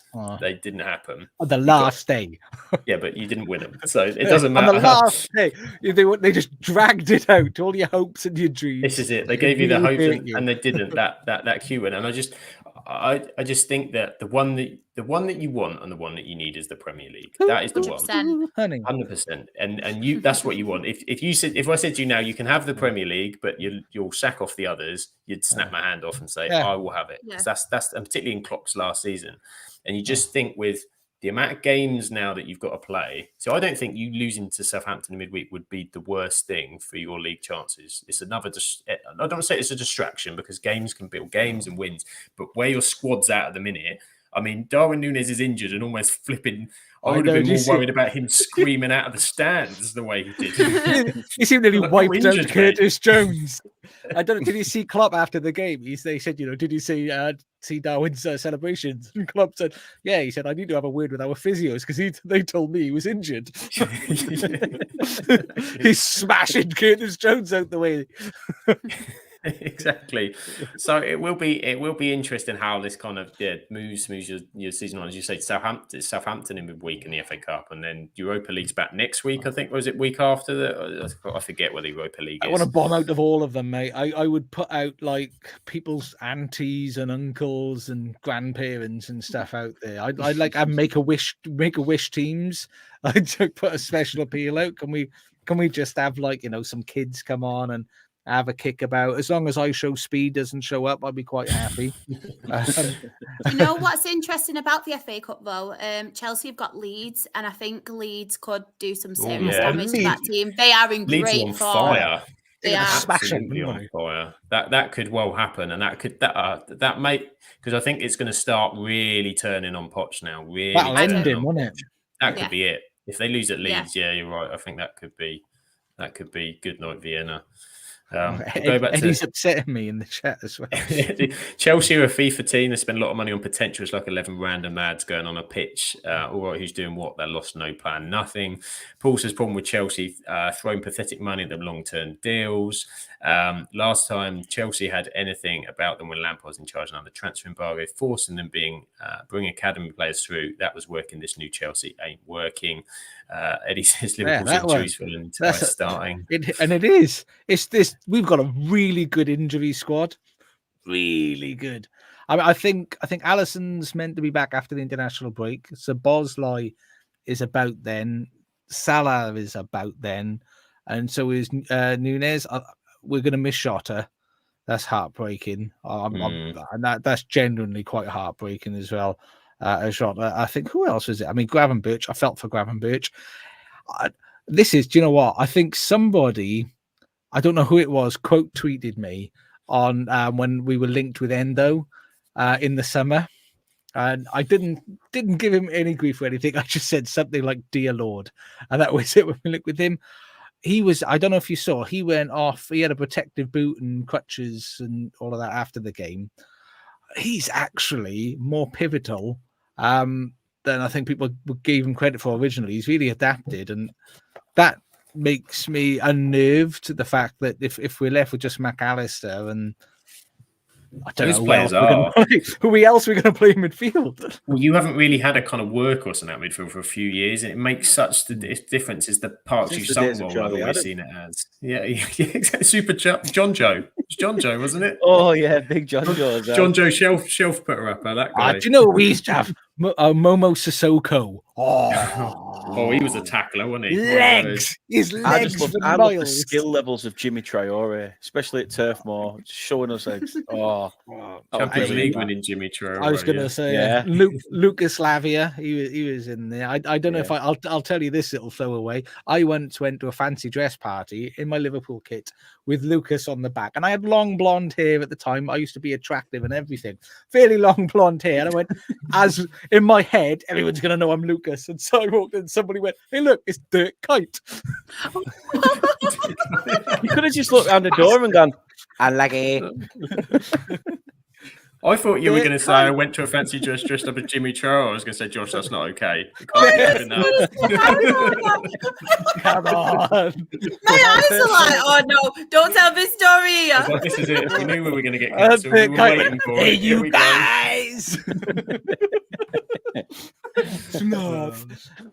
dear. Honestly, but yeah, no, we're gonna miss Endo. If he's out for any period of time, that does just leave us with McAllister in midfield for the next couple of games. I don't know. He's quality though. We would bring in. He's so good. Massively underrated. He is. Thiago will be fit soon. You'll be all right. Thiago's ready. Yeah, he'll look at the pitch and pull a hamstring or something.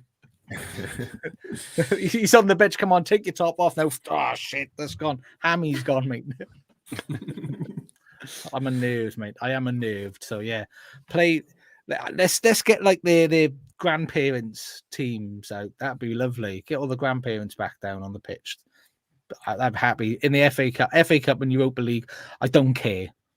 Don't care. Oh, do you know that's sad though? That because FA Cup used to mean so much to everyone, didn't it? That just makes me really sad. If it wasn't Klopp's last season, I know. I mean, because everyone says that now, and it's just so sad because you think like back in the day that was like the main one everyone wanted. I like the FA Cup normally in a normal season because what I like about it is the final is at the end of the season, so you can build up to it. You can have all that big FA Cup build up on the BBC, although you probably can't anymore. You're going to have to. Yeah, we're going to say. I think that's why a lot of people have probably gone, "Oh, sod it," and it's lost all its integrity now. It's sold its soul to TV money and things like that. I think people were saying it's pointless even paying for a TV license anymore because everything's gone off. Do you Do you know It's the only madness, way I isn't it? could get behind that being brought out? I know I'm going well off topic now. I do apologise, Sam, for just jumping in and taking over your conversation. It's the only way I can get behind that sort of pay level that they've introduced is because you've got to think about it. The Premier League and all the teams, there was that amount of money coming in anyway. If the difference, whatever it is, say 10% for this new TV deal, if they took that 10% and distributed it to all the lower league teams that enter it, I'd be okay with that because the Premier League don't need any more money. The Premier League teams don't need any more money. The Championship teams really don't need any more. So that extra amount that they're going to be making from the sponsorship and being on a pay level, if they drop that and distributed it, I could get behind it. But they won't, which means it's all about greed, and I can't get behind that. Then they've spoiled it a little bit. Yeah, it's some of the magic comes back, and then some of the magic keeps getting taken away with the FA Cup. It's frustrating both kind of ways. You said the FA Cup final used to be the one. I used to remember that. Season's all done. You're thinking the buzz. So say United obviously had a few of them, so there was quite a few that I was getting excited for. I was excited for last year's because I was travelling all the way back from my holiday. I was on the plane bricking it, thinking Manchester Derby. I'm scared. I'm worried, but I'm excited. I'm excited. I've got all the way I home. remember what I went to the pub to watch it. Oh, mate, we got back just in time, dinged the car in Bournemouth car park, haven't got back off of that. So that was great. And I was like, well, we're still tight on time. So I'll deal with that later. Got back in, sat down, beer sorted, 30 seconds, finals over.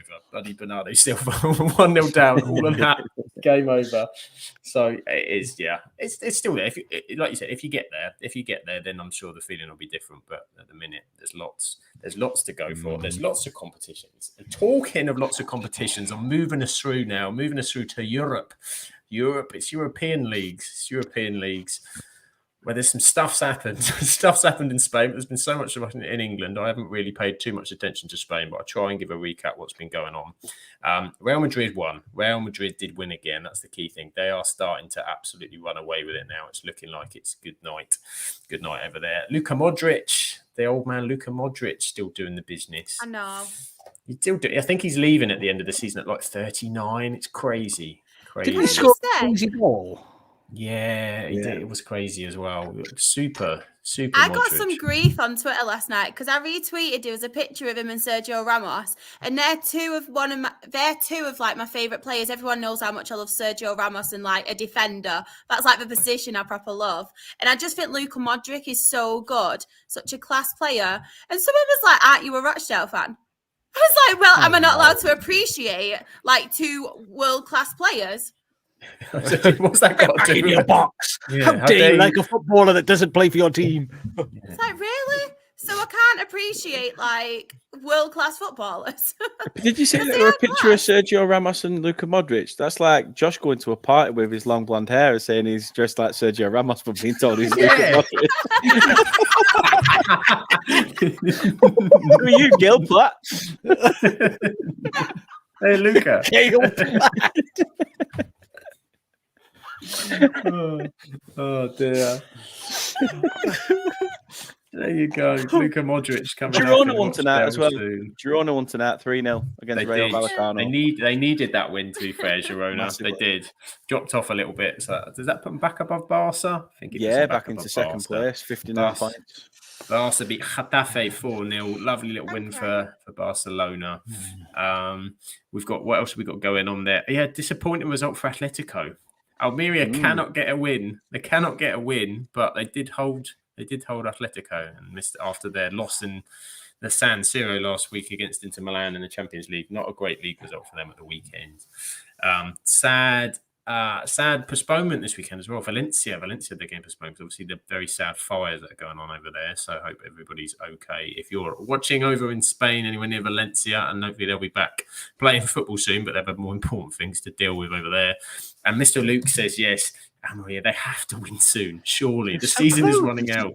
Come on. One time we're going to get an Almeria win. It's going to happen. Surely. We're going to have to look up when Elche actually won their games so we can like make a line in the sand, didn't we? We'll have to do a little research. Yeah, we'll have to find that out. I'm sure we can do.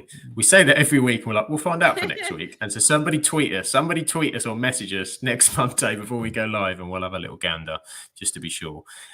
So yeah, elsewhere you had Las Palmas beat Osasuna.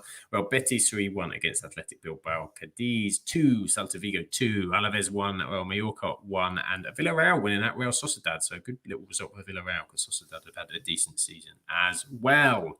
So that is La España. In Italy, Inter Milan are absolutely... They turned the Lecce off, Shah. They turned the Lecce off. 4-0. 4-0. They're absolutely running away with it at this point. I think Lucas said that the standard's been a bit disappointing this season, dropping off with Inter kind of miles ahead. He's worried that Inter could be a dominant force. This could be a period of dominance for Inter Milan. But the ones I want to look at Bologna. Bologna. Still, Spagbol in the Champions League, Shah. There you go. Yes. Go on, the Spagbol. Come on, the Spagbol. Oh, I really want some of that now. There we go. And Bologna knock out Manchester City next year. Spag Bowl. Go on, I'm going to get a shirt for Spag Bowl. Come on, the Spaggy. I'll get spag on my back. Spag. If you have it like 1 and 0, it looks like a fork and a plate. It could be Spag 10. There you go. Yes. I was thinking you had Chars, and I was thinking, what goes with bag? And then I thought, no, there's a word that rhymes in. I reckon you could have spag and you could have 8. Yeah, and Josh have, like, thought E at the swag. bottom, He I thought reckon. swag. Yes, He yeah, definitely swag. meant swag. Yeah. Swag, yeah. There is no H. Swag. Yeah. Oh, dear. Well, To be Eric my Ten nickname at Hag. school, There. Go all out. Go on out. Spag Bowl coming to Rochdale soon. There we go. Juventus got a win over Frosinone, so they comfortable in second place. AC Milan drew with Atalanta. They were both in the top 4, so it helps probably Milan more than it does for Atalanta. Near the bottom, we've got Sassuolo. I think Sassuolo sacked their manager actually, so Sassuolo are in a bit of trouble. They are dropping like a stone, and you've got Verona, Cagliari, and Salernitana at the bottom, not doing too well at all. Over to the Bundesliga. Josh, do you know about the Bundesliga? What's been happening in the Bundesliga? Only a little bit, I know. I mean, obviously, I'm assuming we would have all heard last week that old Tommy Tuchel is no longer going to be with Bayern Munich. But he's decided, hey, I'm going to hang around till the end of the year. Why not? Win him a Champions League.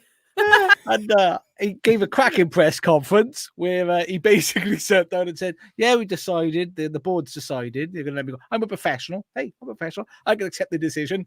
I don't think I'm the problem. I think there are other things that are the problem here. And I don't think removing me is going to fix the problem. I was like, yes! Go on, Tommy lad. Yeah.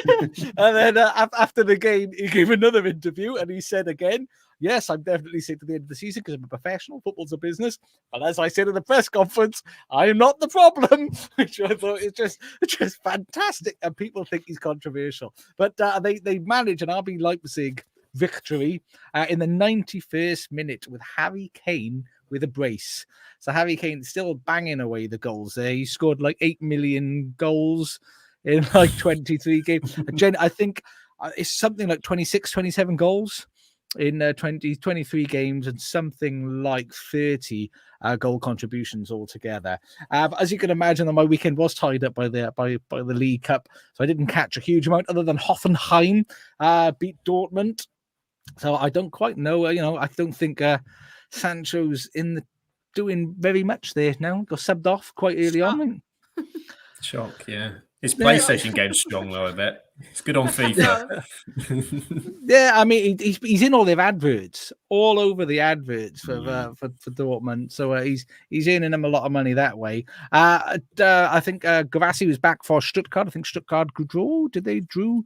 Stuttgart, yes, they did. They drew with Cologne. It's Cologne. And I'd say Cologne. Colin, I'd say Colin. Welcome back to the lower league.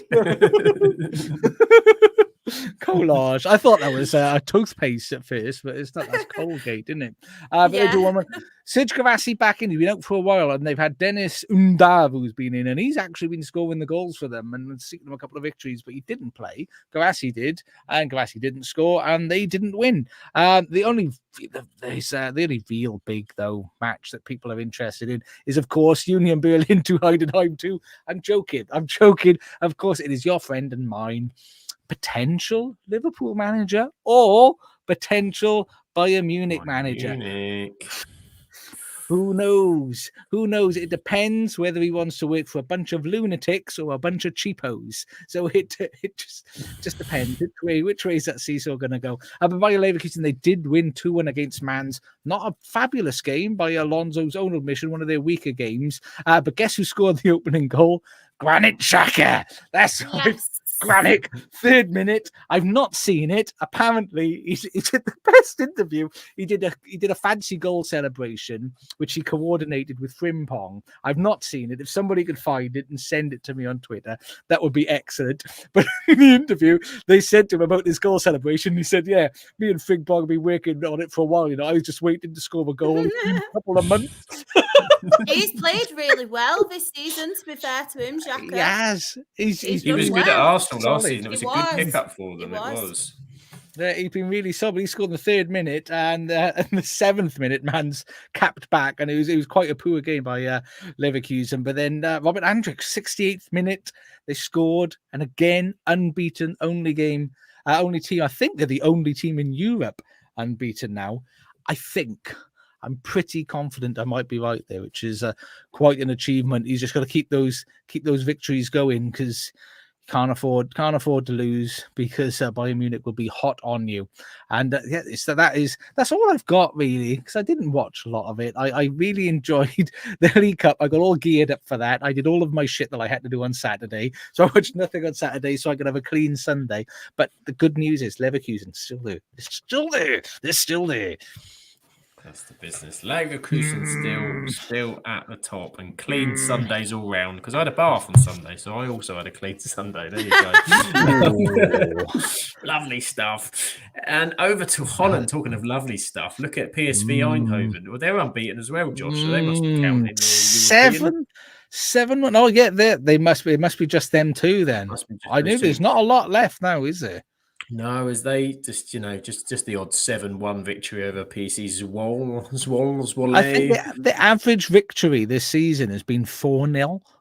Yeah, 77 goals in 23 games, 11 conceded. That's just. I'm sure the main striker is Luke de Jong. You might be right. To be fair, Feyenoord aren't having a bad season. I mean, 17 wins, 4 draws, 2 losses. That's not that shabby. And they're 10 points off the lead. That's absolutely insane. And Feyenoord, they won. They beat Almere City, I think, 2-0 at the weekend. Ajax have gone back to mucking around a little bit again. They've pined themselves up, but the last 4 games have been a bit bad.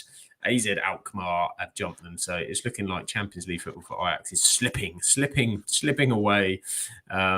Elsewhere, what have we got? Twente beat the Go-Ahead Eagles. No go-ahead this week for the Go-Ahead Eagles. Okay, so Walwick, everyone's favourite to say. Walwick! Hey guys, it's Walwick! Walwick and Fortuna shit hard! Welcome back to the lower league. With our potty puns. They got the win. Congratulations to them and all our massive Fortuna Sittard fan base. Love that victory over the weekend. NEC Nijmegen beat Sparta Rotterdam, and FC Utrecht beat Heracles Almelo. So Volendam are at the bottom and look like they are fallen damned to the next division by the looks of it. And we're firing. Next up, what have we got? We've got this one. Yeah, rubbish. Look at the top, rubbish. But they're losing Mbappe. They are losing Mbappe. Mbappe is off. I'm so glad. But did you hear they want to move away? They said they want to move away from their Galacticos model and be more decent. I think because to some in the States. But we all know that won't happen because the fans will go, Mbappe's going, who are we buying now? What are they going to do? I mean, in all seriousness, what is the limit of ambition for PSG because they will never win the Champions League because they haven't got that competitiveness. And Christ, it must be boring just winning Ligue 1 all the time. And as a French fan, who gives a shit? It must. What do they do? I don't know what they do exactly. How do you entice someone to that kind of project? Because I mean, they lost it the other year, didn't they? Was it Lille? Lille won one year, didn't they? About 3 seasons ago. Do you know who the manager was then? Incidentally, when they couldn't win Ligue 1, it was your friend and mine, Pochettino. Big failure. Mr. Successful himself. I don't see where that project. The best thing for them is that the league pushes up and that other teams rise with them. That would be the best for them, for other teams to rise with them and to create that competitive aspect. Because as soon as they get to anybody handy in the Champions League, I know they reached the final a few seasons back. Was it last season? They were playing stupid football when they had Messi, Neymar, and Mbappe all just on their sun loungers up front. And you're just going, you're playing Manchester City. You can't be doing that. That's just stupid. So I think the same, but they're going to win it this season. They almost need to distribute all of their money. Just have guys that have all of this money and just do something. Distribute it to us. Yeah. Yeah. Hey, why wouldn't you go and play in league? Go and play in France, Shah. Yeah. Not Rochdale, just me. Me running out. Here comes Shaw Pepe. Here comes some money. Shally, get the money. I become Andy Carroll. I look like Andy Carroll. That'll be off. Is that your fancy dress? Is it? Yeah. I'll be like Andy Carroll. It just spoils it. I am genuine. I know I joke about it. It makes me sad though because it's become like a nothing league now. Well, it used to be it always used to be fairly, but there was a period of Lyon in the French league, but there was always a kind of, you had Marseille, who challenged Monaco. Monaco had a good team for a few years, even a few years back, Monaco, because that's where obviously Mbappe came from. That season they knocked City out the Champions League, and then they got absolutely destroyed by the Premier League, where they had Fabinho and Bernardo Silva and all of those players. They absolutely got decimated. Yeah. But since that. Yeah, and the others are just feeder clubs. They're feeder clubs. I think PSG need to do they either need to do something in that league like they do in Belgium, where they split the league in half and then they have knockout football, something like that to make it a bit interesting. Or the owners of PSG should just be we've won everything. Let's see if we can do something different. Let's only sign players from this section of Paris, a bit like Atletico Bilbao, or only by players whose last names begin with Y, and that's it. That's the only players we can buy. Just make it a bit challenging, mix it up a little bit. That's it. They need to. They do. It needs some spice. But a team that did win are trying to provide some spice. And a new podcast favourite, also now sponsors of indigestion tablets, as Claire had on the lower league. Who's in 7th place, Shah, according to Claire? It's Rennies. Rennies. Oh. Even I knew that. Even I corrected her on that one. That was brilliant. I did enjoy that. I know. She wasn't having it. I loved it. She wasn't having it either. She was like, what's wrong with it? Brilliant. It's like me and Lecky. Alice straight in. Here we are. And Alice says as well, St. Etienne used to be good. So they did. They just get, the scouting networks are all there and they get picked a place. So Saliba, I think, was at St. Etienne and things like that. So was Mark Lessian at St. Etienne? Well, possibly. I'm going to go with yes, Dan. Let's go with yes. William Pratt. I feel like I need to get in touch with me and my best mate, Wiki Warwick. Yeah, or Wiki Warwick. The thing is, West Jim West Desperado. He's always asking me for money, your mate Wiki. Yeah, it's a donation. Wiki. Eddie says PSG have done well with their women's side, and what they need to do is focus a lot more on developing players and not splashing the money around just two. Absolutely. I don't know ball. I was talking crap. He's nowhere near St. Etienne. He might have had a week there on holiday on his Instagram. Not a clue. That was it. He had a lovely candlelit dinner in St. Etienne. That was the one. That right. He had a lovely spag ball. Then he went for some Rennies. Yeah, he's ready to smoke on and a bit heavy on the pasta. Knocked it down with a glass of Warwick. Cheeky Warwick. Dutch wine, that is. Lovely. And we're almost there. We'll come to Charles in a second, but we've gone to America now. We've gone all the way around. There. Spenny fan Chris's adopted team in the MLS is Charlotte FC beating MLS this week. Yeah, well done. Charlotte 1, New York 0. There you go. Yay. Top of the league, Charlotte. Told you I could win. Dean Smith's in charge as well. This is your team, Charlotte. And they've got two former Burnley players in there as well. Ashley Westwood and Scott Arfield doing the biz. Charlotte FC is the new.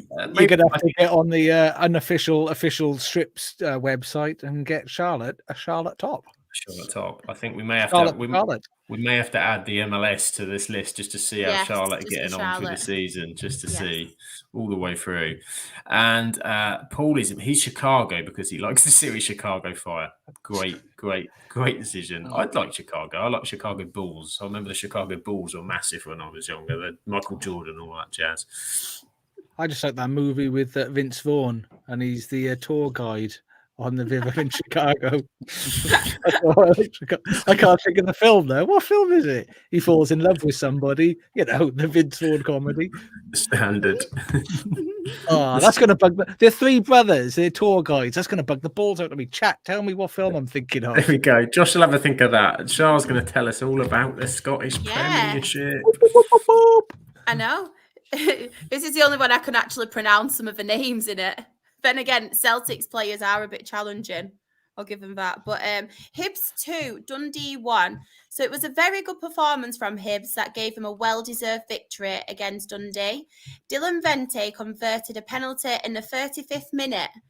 Into the second half, a goal scorer doubled the lead, but Bar.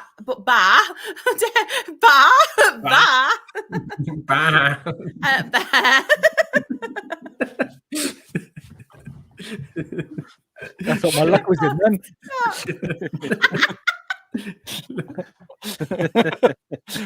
The late absolute show. Not sheepskin Shankland. But VAR, VAR, charts it off. Charts it off for offside. In the 78th minute, Luke McCowan equalised for Dundee, but just 3 minutes after his goal, it was heartbreak for the away side when I think he's called Melodia doubled Hibs' lead. We'll go with that anyway. Hibs are 7th and only 2 points off 6th place Dundee. Kilmarnock 2, Aberdeen 0. Goals from Corey Nadaba and Matthew Kennedy secured the points for 4th place Kilmarnock. Aberdeen at 8th on 27 points. Rangers 5. I'm actually gutted about this because the man didn't score. Rangers 5, Hearts 0. What a win for Rangers, who are still 2 points ahead at the top of the league. Goals came from Mohamed Diamande, Oscar Courts, Fabio Silva, and a Cyril Dezers brace. Heartbreak for the away side, and of course, our podcast. Lawrence Shankland, unfortunately didn't manage to score, but Hearts are still third on 51 points. Ross County 3, Livingston 2. Despite Ross County having most of the possession, Livingston did have the better chances on the day. Eamon Brophy scored 2 early goals for the home side. Just after half-time, Bruce Anderson, he's one that I do mention quite a lot as well, scored for Livingston, and in the 86th minute added an equaliser. But unfortunately for Livingston, Joshua Sims scored a very, very late winner. I think it was 90+2. So an injury time winner. Livingston are still bottom on 16 points, 6 points behind Ross County in 11th. I have noticed, so when I've been doing these little match reports and stuff, Livingston have actually been playing quite well. They've just been very, very, very unlucky. And I feel like when you're down there and you are fighting, you just don't seem to get the luck, do you? But to be fair to them, playing Claret and Blue, Shah? Sounds very familiar. Maybe. They're a yellow and black, I think. I was going to say, I got confused because I was like, I'm sure they don't. Have I missed something here? Have they got a new kit? Did Matt Cassian used to play for Livingston? Either that or your telly's on the blink chart. I know. The Hearts playing claret. Theirs is Yeah. like a Yeah. Like a maroon, isn't it? Yeah, Sort of. Maruna. Yeah. Maruna. Is that, that's a new Maruna. one. Maruna. A Maruna. Wayne Marooney. Wayne Marooney. St Mirren 2, St Johnstone 0. A Dimitar, is it Mitoff? Own goal put St Johnstone behind in the 36th minute. Just after the hour mark, Mikhail Mandron put St Mirren 2 up.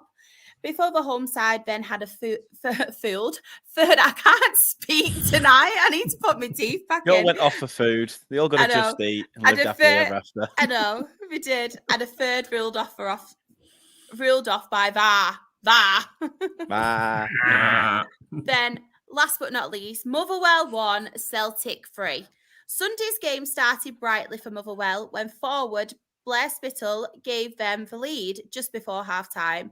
But in true Celtic style, they fought back and took all 3 points back home with them, thanks to an Adam Idar brace and Louis Palmer getting on the goal sheet. They are still 2 points behind Rangers in second, though, and Motherwell are 9th on 26 points.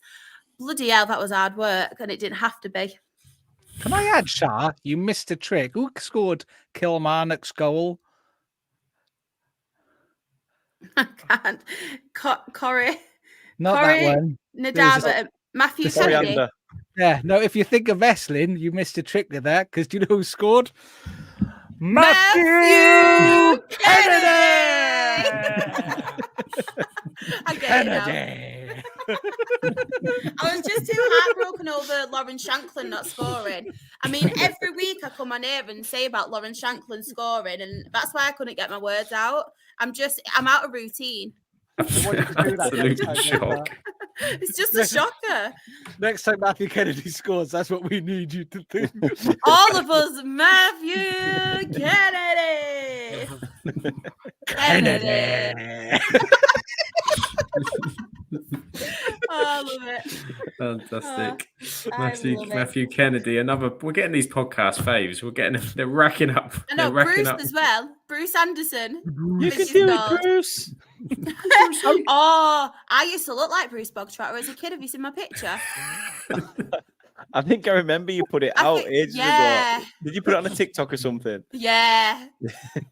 If anybody wants to see it as well, I will tweet it after for anyone in the chat who does want to see me looking like Bruce Bogtrotter, because it is, honestly, it's quality. It is Hashtag quality. Bogtrotter. hashtag merch, please. You want it on a cup with after you put podcast cup. Oh, I could do a fundraiser for Rochdale, like eating a big chocolate cake. Dress like up. Bruce Bogtrotter. Dress up. You could be Spag Bogtrotter. Oh, yes. Oh my God, that is my new name. Spag Bogtrotter. Spag Love it. Bogtrotter. Plays with the lecky. You can do it, Spag. You can do it. Go, Spag.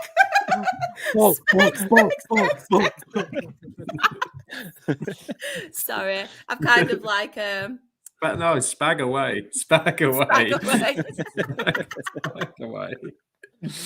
Oh, fantastic. We've made it. We've made it all the way. We've made it all the way, although not as far as Charlotte FC's next game is the Vancouver Whitecats. Oh, listen. Should we have a podcast trip? Canada. Vancouver sounds Oh, lovely. yes. Doing that. There we go. Great spag bowl in Vancouver, I'm sure. No doubt. No doubt. We've made it. Thank you for everybody for sticking with us. As we've covered it. We've covered it all. We've come Premier League, Football. Carabao Cup, Completed FA Cup, Europe, MLS, spag bowl to Bob Trotters. We've got all your bases covered on the Absolute Football Podcast, and we will go through the round. We'll go through, but I'll give Josh the opportunity to tell you what happens if you hit that subscribe button to the podcast. Josh, what happens? Something magical. I've heard. Every single time you hit that subscribe button, an angel gets its wings. It's a beautiful, beautiful thing. Do it. Just do it.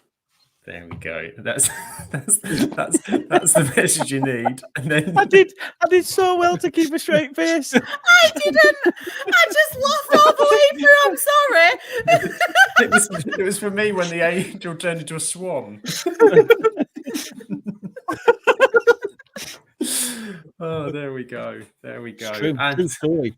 it's a very true story. It's a very true story. And thank you to my super co-hosts. Of course, Charlotte is here with us. Charlotte's here and she'll be back again on Thursday, no doubt. Charlotte, if people aren't following you, apart from being ridiculous and needing to look very deeply into their souls as to what's going on, where can people find you? Apart from eating chocolate cake, now I'm known as Bruce Bogtrotter. You can find me. I'm most active on Twitter, Instagram, and TikTok. I'm SharXRAFC. My Rochdale Her Game 2 stuff is Rochdale HGT. Obviously, you can catch me on the lower league show. I don't know who's on the lower league show this week because there's that many of us now. But yeah, you can catch me on there. And if anybody wants to watch, obviously, my clip about Rochdale and just spread the word, please do, because yeah, it's just massive and we need to get the word out there. But thank you so much for having me on here again tonight, guys. Absolutely. Brilliant to have Shah. And as we said earlier, do check out Save Rochdale. Save Rochdale. Here's Shah talk all about it. The video is on YouTube now, so check that out if you can.